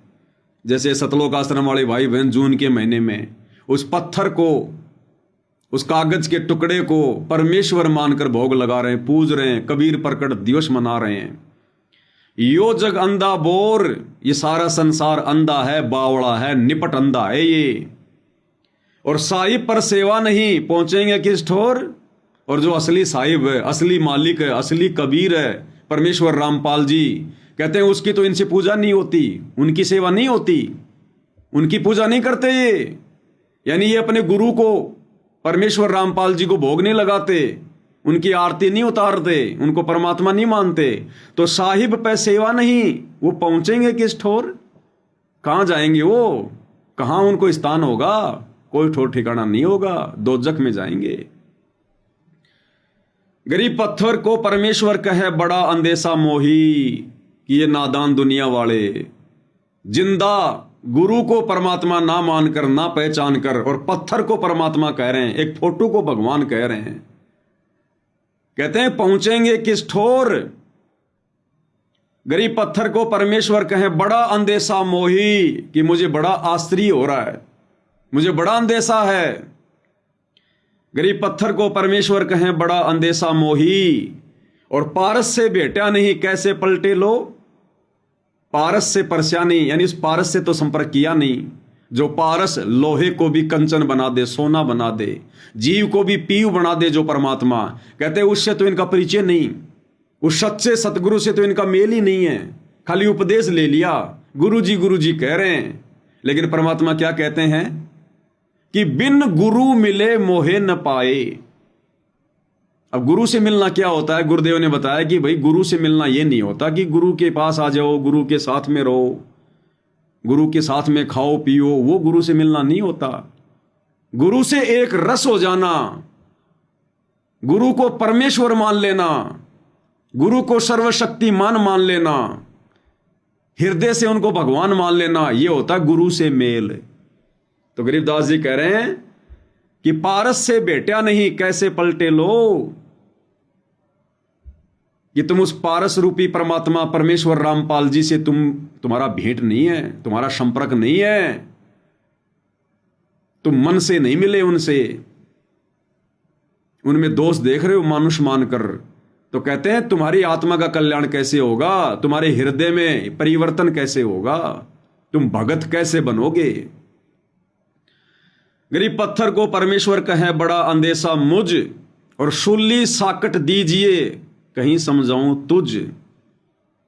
कि जिंदा परमेश्वर के धरती पर रहते रहते, गुरु रूप में परमेश्वर कबीर जी के धरती पर रहते रहते, और कहते हैं लोग एक पत्थर के टुकड़े को भगवान मान रहे हैं, एक कागज के टुकड़े को भगवान मान रहे हैं।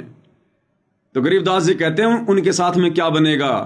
सूली साकट दीजिए ऐसी निकम्मी आत्मा को, ऐसे साकट को जो आंखों के सामने प्रकट भगवान को ना पहचान कर एक कागज के टुकड़े को भगवान मानकर पूज रहा है, पत्थरों को भगवान मानकर पूज रहा है। कहते हैं उसको तो सूली पे टांग देना चाहिए। कहीं समझाऊं तुझ, उसको तो सूली तोड़ देनी चाहिए ऐसी निकम्मी आत्मा को जो ऐसा गोल्डन चांस खो रहा है, गवा रहा है समय, अपने गुरु को परमात्मा के रूप में ना मानकर, ना पहचान कर।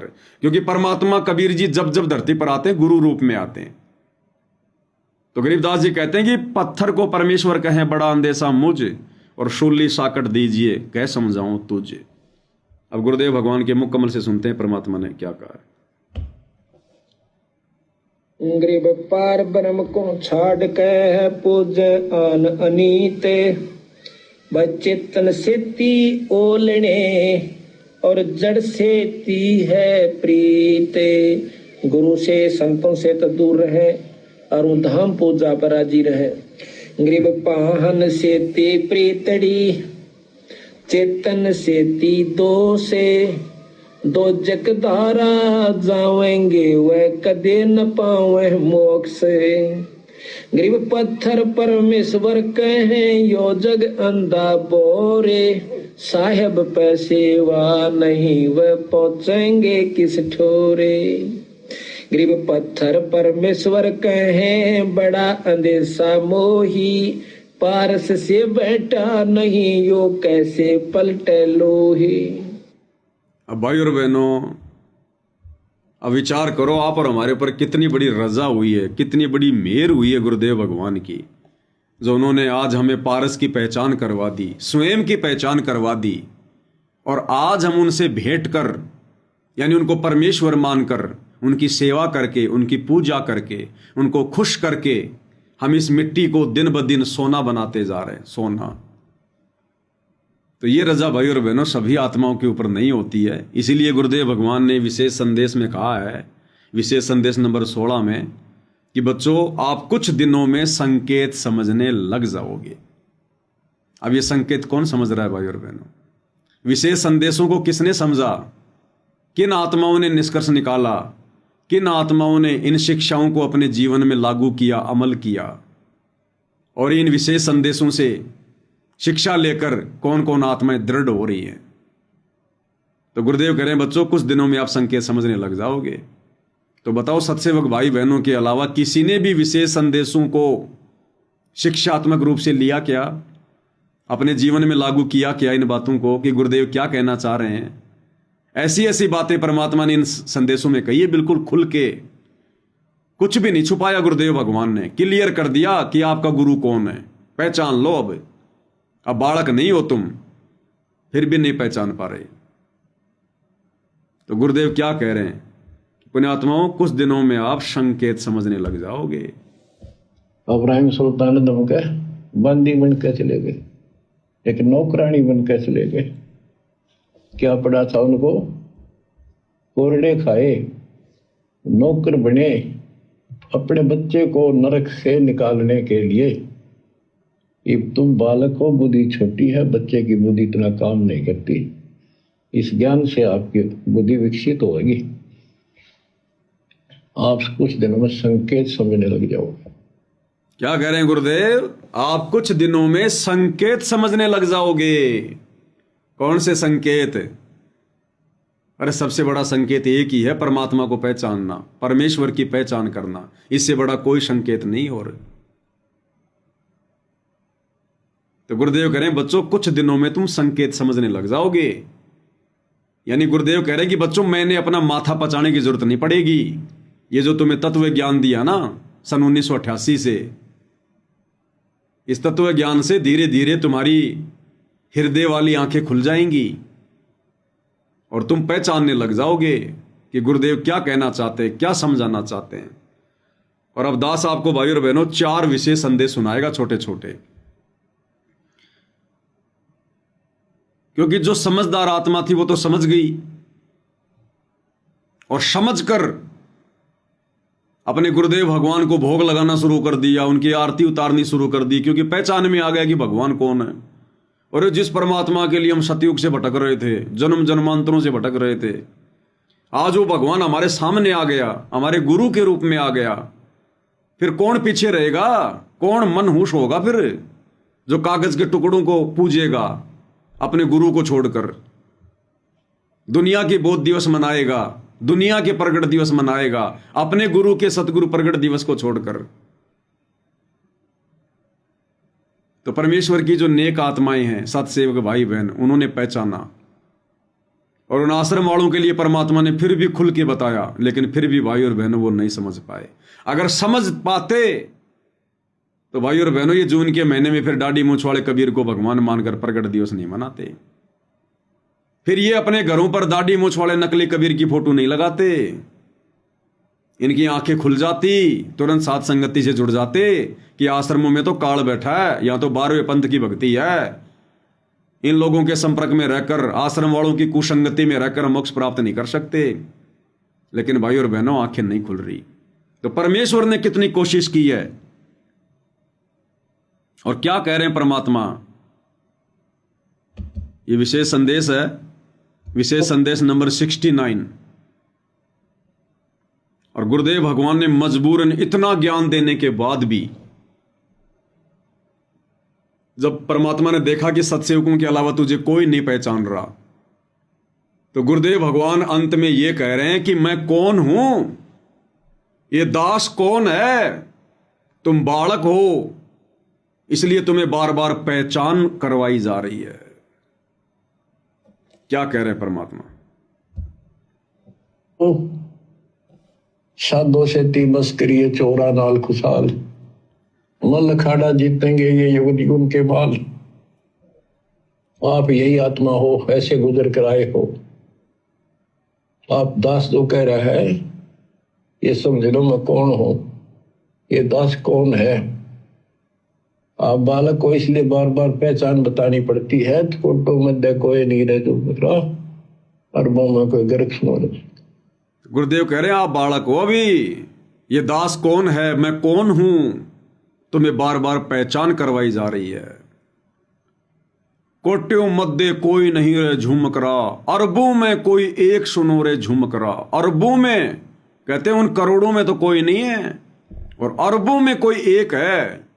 यानी आज पूरे विश्व की जनसंख्या अरबों में है, 800 अरब, 8 अरब या कितनी है।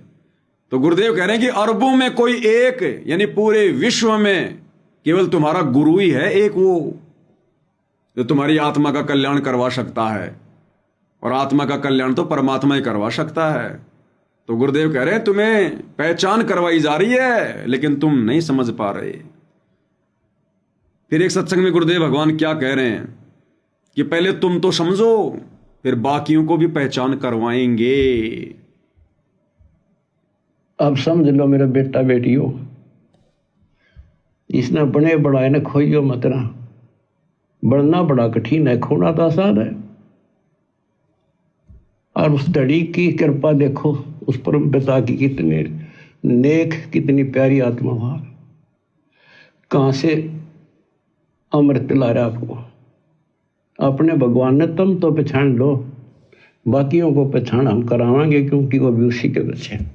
क्या कह रहे हैं गुरुदेव कि अपने भगवान को तुम तो पहचान लो, बाकियों को भी फिर पहचान करवाएंगे, क्योंकि वो भी परमात्मा के बच्चे हैं। तो भाई और बहनों, सत्सेवक भाई बहन तो विशेष संदेश आने से पहले समझ गए थे। सत्सेवक भाई बहन तो विशेष संदेश आने से पहले ही गुरु को परमात्मा मानकर भक्ति कर रहे हैं। ये विशेष संदेश आने से पहले ही हमने फोटो फाटुएं फाड़ दी थी। हम कब से गुरुदेव भगवान को परमात्मा मान के भोग लगा रहे हैं। हमने कब से इन आश्रमों में जाना छोड़ दिया, कब से हमने वो दाढ़ी मूंछ वाले कबीर को परमात्मा मानना छोड़ दिया। तो हमारे लिए नहीं करे गुरुदेव, सत्सेवकों के लिए, इन आश्रम वालों के लिए कह रहे हैं कि तुम तो पहचान लो। यानी अभी तक तुम पहचान नहीं पाए कि भगवान कौन है। अब आश्रम वाले कहेंगे भाई हम क्यों नहीं पहचान पाए, कबीर भगवान है, कबीर भगवान है। अगर तुम पहचान गए होते उस कबीर को, तो आज गुरुजी ने हिसार जेल जाकर यह बात बोलने की जरूरत नहीं थी कि पहले तुम तो पहचान लो। तो क्या गुरुजी को भी नहीं पता क्या? लेकिन गुरुजी को पता है कि इन्होंने कबीर तो पहचान लिया, लेकिन दाढ़ी मूंछ वाले के रूप में। इन आश्रम वालों को यह तो पता चल गया कि कबीर भगवान है, लेकिन ये दाढ़ी मूंछ वाले को पहचाने कि ये दाढ़ी मूंछ वाली फोटो है कबीर। इसलिए गुरुजी कह रहे हैं कि पहले तुम तो पहचानो कि रियल कबीर कौन है, वर्तमान में असली कबीर कौन है। इसलिए गुरुदेव कह रहे हैं, अन्यथा आश्रम वाले तो सब जानते हैं कि भैया कबीर कौन है। किसी से पूछो कि भाई कबीर कौन है, सब कहेंगे परमात्मा है, भगवान है। तो फिर गुरुजी क्यों कह रहे हैं कि पहले तुम तो पहचानो। तो गुरुजी देख रहे हैं कि नादानों ने उस दाढ़ी मूंछ वाली फोटो को कबीर मान लिया, ये अपने गुरु को कबीर के रूप में नहीं पहचान रहे। तो कह रहे पहले तुम तो पहचानो, फिर बाकी दुनिया वालों को भी पहचान करवाएंगे, क्योंकि वो भी परमात्मा के ही बच्चे हैं। फिर से सुनो, अब समझ लो मेरे बेटा बेटियों, इसने बने बढ़ाए ने खोइयो मत ना। बढ़ना बड़ा कठिन है, खोना तो आसान है। और उस धड़ी की कृपा देखो, उस परम पिता की कितने नेक, कितनी प्यारी आत्मा वहां, कहां से अमृत पिला रहा आपको। अपने भगवान ने तुम तो पहचान लो, बाकियों को पहचान हम करावांगे, क्योंकि वो भी उसी के बच्चे। अपने भगवान ने तुम तो पहचान लो, बाकियों को पहचान हम करावांगे, क्योंकि वो भी उसी के बच्चे। अपने भगवान ने तुम तो पहचान लो, बाकियों को पहचान हम करावांगे, क्योंकि वो भी उसी के बच्चे। सब सहयोग दो, परमार्थ करो, परमार्थ में हानि का देरी होती। तो गुरुदेव भगवान को हिसार जेल जाने के बाद भी, 30 साल से ज्ञान देने के बाद भी, आज भी आश्रम वाले भाई बहनों को समझाने के लिए बोलना पड़ रहा है कि तुम तो अपने भगवान को पहचान लो। यानी अभी तक आश्रम वाले भाई बहनों ने नहीं पहचाना कि रियल में कबीर कौन है, अन्यथा गुरुदेव को यह बात बोलने की क्या आवश्यकता थी। और एक विशेष संदेश में तो गुरुदेव ने बिल्कुल क्लियर, क्या मूर्ख से मूर्ख व्यक्ति भी समझ जाए, मूर्ख से मूर्ख की वर्तमान में हमारे गुरुदेव कौन है। गुरुदेव कह रहे कि बच्चों, वो परमात्मा गरीबदास जी के समय आए थे, और भाई इबारे प्रत्यक्ष प्रकट हैं तुम्हारे सामने, पहचान सको तो पहचान लो। बिल्कुल क्लियर संदेश है भाई और बहनों। इसके बाद भी अगर कोई नहीं समझा तो भाई और बहनों फिर वो समझेंगे भी नहीं। इन विशेष संदेशों को सुनकर और साध संगति के माध्यम से गुरुदेव भगवान ने इन्हीं विशेष संदेशों पर जो वीडियो बनवाए हैं, उनको सुनकर भी ये आश्रम वाले नहीं समझ पा रहे। इसका मतलब ये आगे गुरुदेव के आने के बाद भी उनको परमात्मा नहीं मानेंगे। इसलिए दास कह रहा भाई और बहनों, ये 12वें पंथ की भक्ति है, और ये लोग इस मनुष्य जीवन में अपना आत्म कल्याण नहीं करवा पाएंगे। क्या कह रहे मालिक? क्या बताते हैं? उत्तर दक्षिण पूर्व पश्चिम फिरता दाने दाने लो, और सर्व कला सतगुरु साहिब की। हरि आए हरियाणे। गरीबदास जी के समय आए थे। गरीबदास जी के समय आए थे। बारे भाई प्रगट सामने था, ये बारे पहचाने जात पहचान लियो। गरीबदास जी के समय आए थे। बारे भाई प्रगट सामने था, पहचाने जात पहचान लियो। तो गरीबदास जी के समय कौन आए थे? गरीबदास जी के गुरु जिंदा बाबा। कौन जिंदा बाबा? कबीर जी। और कह रहे भाई ये बारे थारे सामने प्रत्यक्ष प्रकट, पहचान सको तो पहचान लो। अब बताओ, इससे ज्यादा क्लियर मैसेज और क्या देंगे गुरुदेव? अरे हम गधे थोड़ी हैं, फिर इंसान है ना। अब भी नहीं समझेंगे कि गरीबदास जी के समय आए थे और ये बारे भाई प्रत्यक्ष प्रकट तुम्हारे सामने, पहचान सको तो पहचान लो। फिर भी ये नादान संगत नहीं पहचान रही, फिर भी नहीं पहचान रही। ये विशेष संदेश आए हुए 2 साल हो गई, और इन दिनों जो इनका ये समागम चल रहा है इन सतलोक आश्रमों में, अवतरण दिवस मना रहे हैं अपने गुरु का, और भोग लगा रहे हैं दाढ़ी मूंछ वाले नकली कबीर को। और जब ये भोग लगाते हैं तो देखना इनकी फोटो, वो दाढ़ी मूंछ वाला नकली कबीर तो ऊपर, और उसके पैरों में असली कबीर सतगुरु रामपाल जी को बैठा के रखते हैं, वो गुरु गोविंद वाली फोटो। तो भाई और बहनों, ये बाद में भी नहीं समझेंगे। गरीबदास जी के समय आए थे। बारे भाई प्रगट सामने था, पहचाने जात पहचान लियो। इसीलिए परमात्मा ने फिर अंत में एक संदेश में कहा कि मैं तुम्हारा भगवान हूं, मुझे पहचान लो, नहीं तो यो खाओगा था ना काल। क्या कह रहे परमात्मा? और बच्चों तुम उस प्रोसेस से गुजर के आ चुके हो, इसने खराब ना करियो, फिर ना बढ़ाइयो दाता की इस टेंशन को। तो कैसे खड़े हो बाप सारी बालिक, कैसे रो रहे हैं खुदा के, सब कुछ बता रहा, और पाप आत्मा हम मानते नहीं, और ज्ञान भरा हमारे अंदर का पता नहीं, और विद्वान बन जाते हैं। मैं रोवत हूं सृष्टि को, सृष्टि रोवत मोहे, गरीबदास इस वियोग को समझ सके ना कोई। मैं तुम्हें रो रहा हूं, मैं थारा भगवान हूं, मैं थारा पिता हूं। पछाण लो मन खाओगा तेरी दुरुक्ति के रखी तुम्हारी। आज चौधरी पका रहा क्या पंडित बन गया था, मैं कुत्ता बन गया छोड़ दिया। ओह मैं तुम्हें रो रहा हूं, मैं थारा भगवान हूं, मैं थारा पिता हूं। पछाण लो मन खाओगा तेरी दुरुक्ति के रखी तुम्हारी। आज चौधरी पका रहा क्या पंडित बन गया था, मैं कुत्ता बन गया छोड़ दिया। ओह मैं तुम्हें रो रहा हूं, मैं थारा भगवान हूं, मैं थारा पिता हूं। पछाण लो मन खाओगा तेरी दुरुक्ति के रखी तुम्हारी। आज चौधरी पका रहा क्या पंडित बन गया था, मैं कुत्ता बन गया छोड़ दिया। ओह और देखो कैसे ढंग से निकाल रहा के काल का विधान भी बना रहे, मेरा वचन भी बना रहे, मेरे बच्चे भी मेरी शरण में आ जाए तो निकालते। काल का विधान भी बना रहे, मेरा वचन भी बना रहे। कौन सा काल का विधान? कि परमात्मा आप नीचे जाओगे, आप केवल अपना ज्ञान देना, जबरदस्ती किसी के साथ मत करना। तो गुरु जी संकेतों में अपनी जानकारी दे रहे हैं कि मेरा विधान भी बना रहे, मेरा वचन भी ना टूटे, और कह रहे मैं तुम्हारा भगवान हूं, मैं तुम्हारा परमात्मा हूं, तुम्हारा बाप हूं, पहचान लो मुझे, नहीं तो काल था ना खावेगा, थारी दुर्गति करेगा।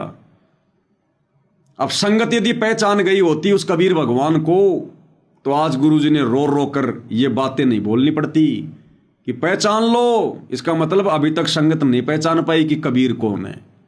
संगत केवल दाढ़ी मूछ वाली फोटो को कबीर मान रही है, अपने गुरु को कबीर नहीं मान रही। इसलिए गुरु जी कह रहे हैं कि पहचान लो मने, नहीं तो थारी दुर्गति करोगे यो काल। एक बार फिर से सुन लो पूरा।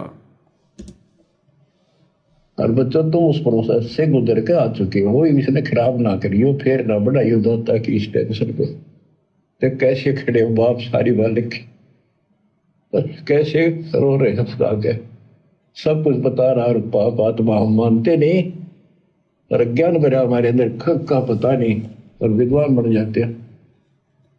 मैं रोवत हूं सृष्टि को, सृष्टि रोवत मोहे, गरीबदास इस वियोग को समझ सके ना कोई। मैं तुम्हें रो रहा हूं, मैं थारा भगवान हूं, मैं थारा पिता हूं। पछाण लो मन खाओगा तेरी दुरुक्ति के रखी तुम्हारी। आज चौधरी पका रहा क्या पंडित बन गया था, मैं कुत्ता बन गया छोड़ दिया। ओह मैं तुम्हें रो रहा हूं, मैं थारा भगवान हूं, मैं थारा पिता हूं। पछाण लो मन खाओगा तेरी दुरुक्ति के रखी तुम्हारी। आज चौधरी पका रहा क्या पंडित बन गया था, मैं कुत्ता बन गया छोड़ दिया। ओह मैं तुम्हें रो रहा हूं, मैं थारा भगवान हूं, मैं थारा पिता हूं।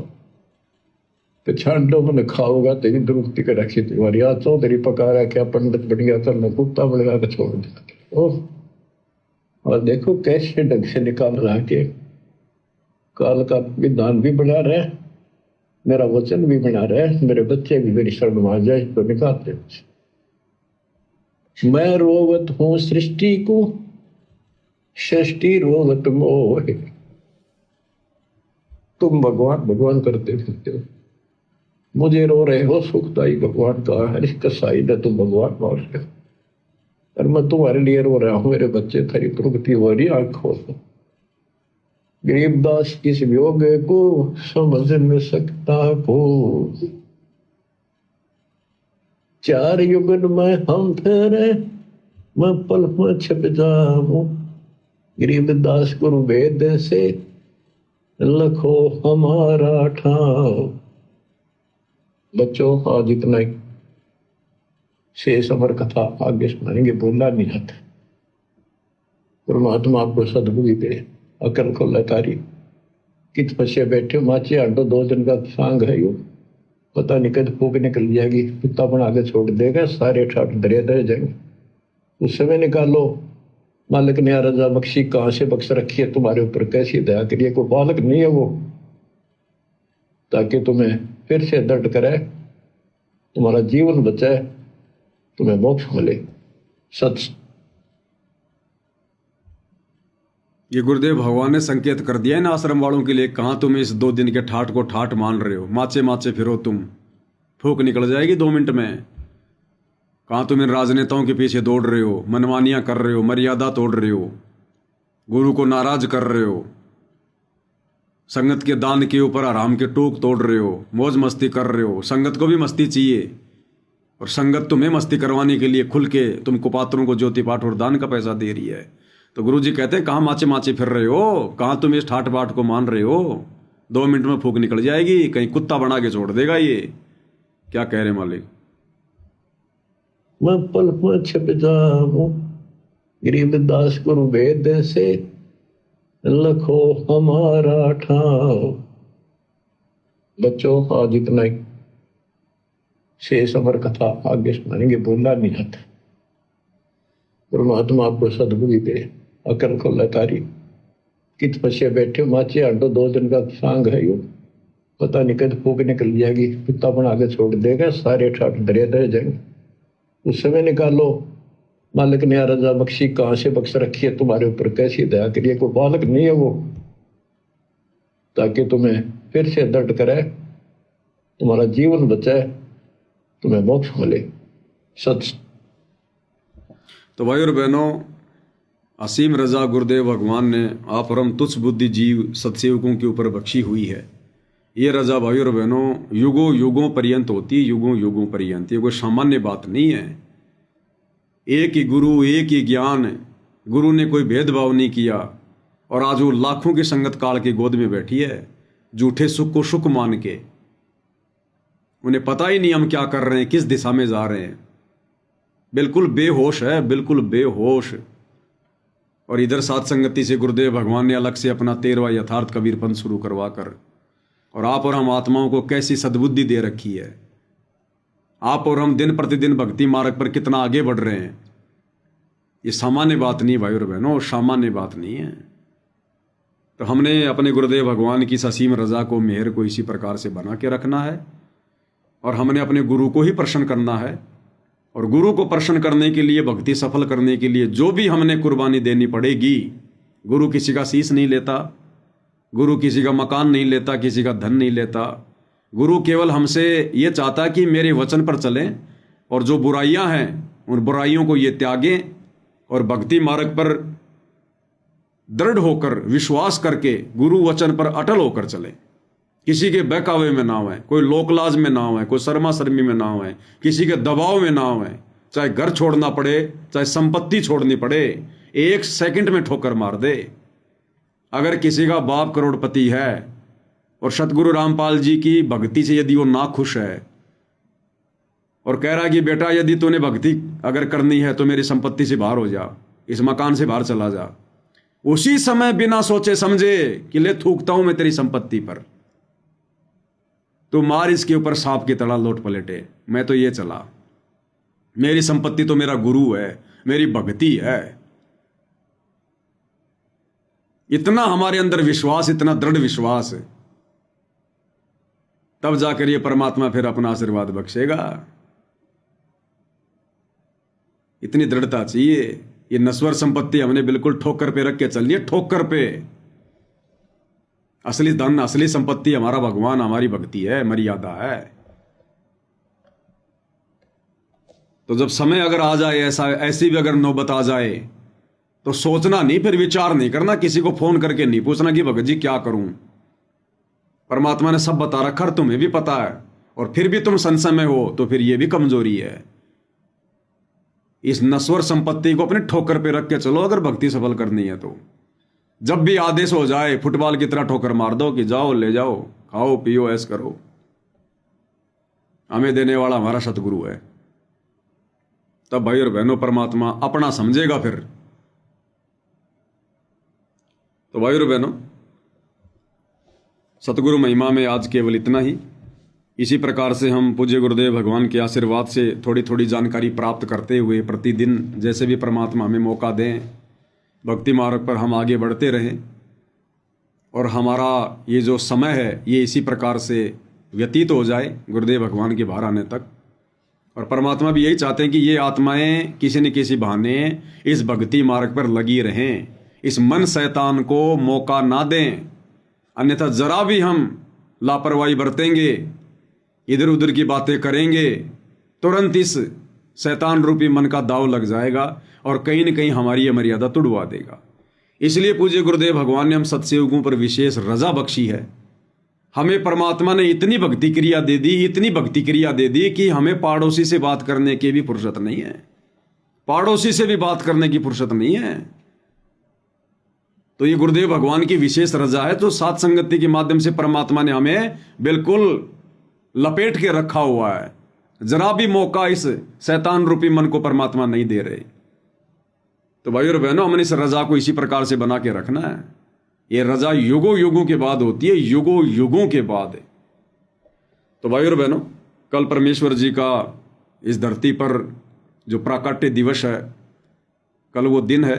सभी भगत भाई बहन हर प्रकार से मर्यादाओं में रहकर सहज तरीके से, साधारण तरीके से केवल परमेश्वर को प्रसन्न करने की रजा करें, जो है आगे बढ़ें। और गुरुदेव भगवान से हम ये भी अर्ज करें, अरदास करें कि हे परमेश्वर, यदि आप उचित समझो तो आप तो सर्वशक्तिमान हो, दयालु हो। हे परमेश्वर, हम नीचों पर रहम करते हुए यदि आप उचित समझें तो परमेश्वर आप अपनी लीला को समेट कर हम नीचों के बीच में आने की दया कीजिए। परमात्मा, आपके बिना हमारा सब कुछ अधूरा है। परमेश्वर, हम जी जरूर रहे हैं लेकिन परमात्मा हमारा जी, हमारी जान हमारे अंदर नहीं है। आपके बिना बिल्कुल सूने सूने हैं, अधूरे हैं परमेश्वर। तो अपने मनी मन में या जैसा भी है, आप गुरुदेव भगवान से जरूर प्रार्थना करें कि परमेश्वर, आप तो कुछ भी कर सकते हो परमात्मा, आप तो गागर में सागर भर सकते हो परमात्मा, आप तो राई का पहाड़ पहाड़ से राई बना सकते हो परमेश्वर। आपका सामर्थ्य, इसका कोई वारन पार नहीं है। ये परमेश्वर, हम आपसे प्रार्थना करते हैं, बाकी तो आपकी अपनी मौज है परमेश्वर, लेकिन हम नीच तो आपसे प्रार्थना ही कर सकते हैं कि परमेश्वर, आप जितना जल्दी हो सके हम नीचों के बीच में आने की, हमें साक्षात अपने दर्शन देने की परमेश्वर हमारे ऊपर रजा बख्शे। तो क्या पता भाइयों और बहनों, किस आत्मा की हृदय की सच्ची पुकार से परमात्मा प्रसन्न हो जाए और एक आत्मा की सच्ची पुकार के चलते लाखों का भला हो जाए। बाकी तो परमेश्वर ने जो समय निर्धारित करना, जो किया हुआ है, उसी समय आना है। लेकिन कहते हैं भगत के वश में है भगवान, भगत के वश में है भगवान। तो परमात्मा तो फिर राई का पहाड़, पहाड़ का राई कर सकता है। तो जो हमारे वश में है वो हम जरूर करें भाइयों और बहनों, परमेश्वर को प्रसन्न करने के लिए। तो आज की साथ संगति में केवल इतना ही। परमेश्वर हम सबको सद्बुद्धि दें, आशीर्वाद दें, हमारा मार्गदर्शन करें। बंदी छोड़ सतगुरु रामपाल जी परमेश्वर जी की जय हो।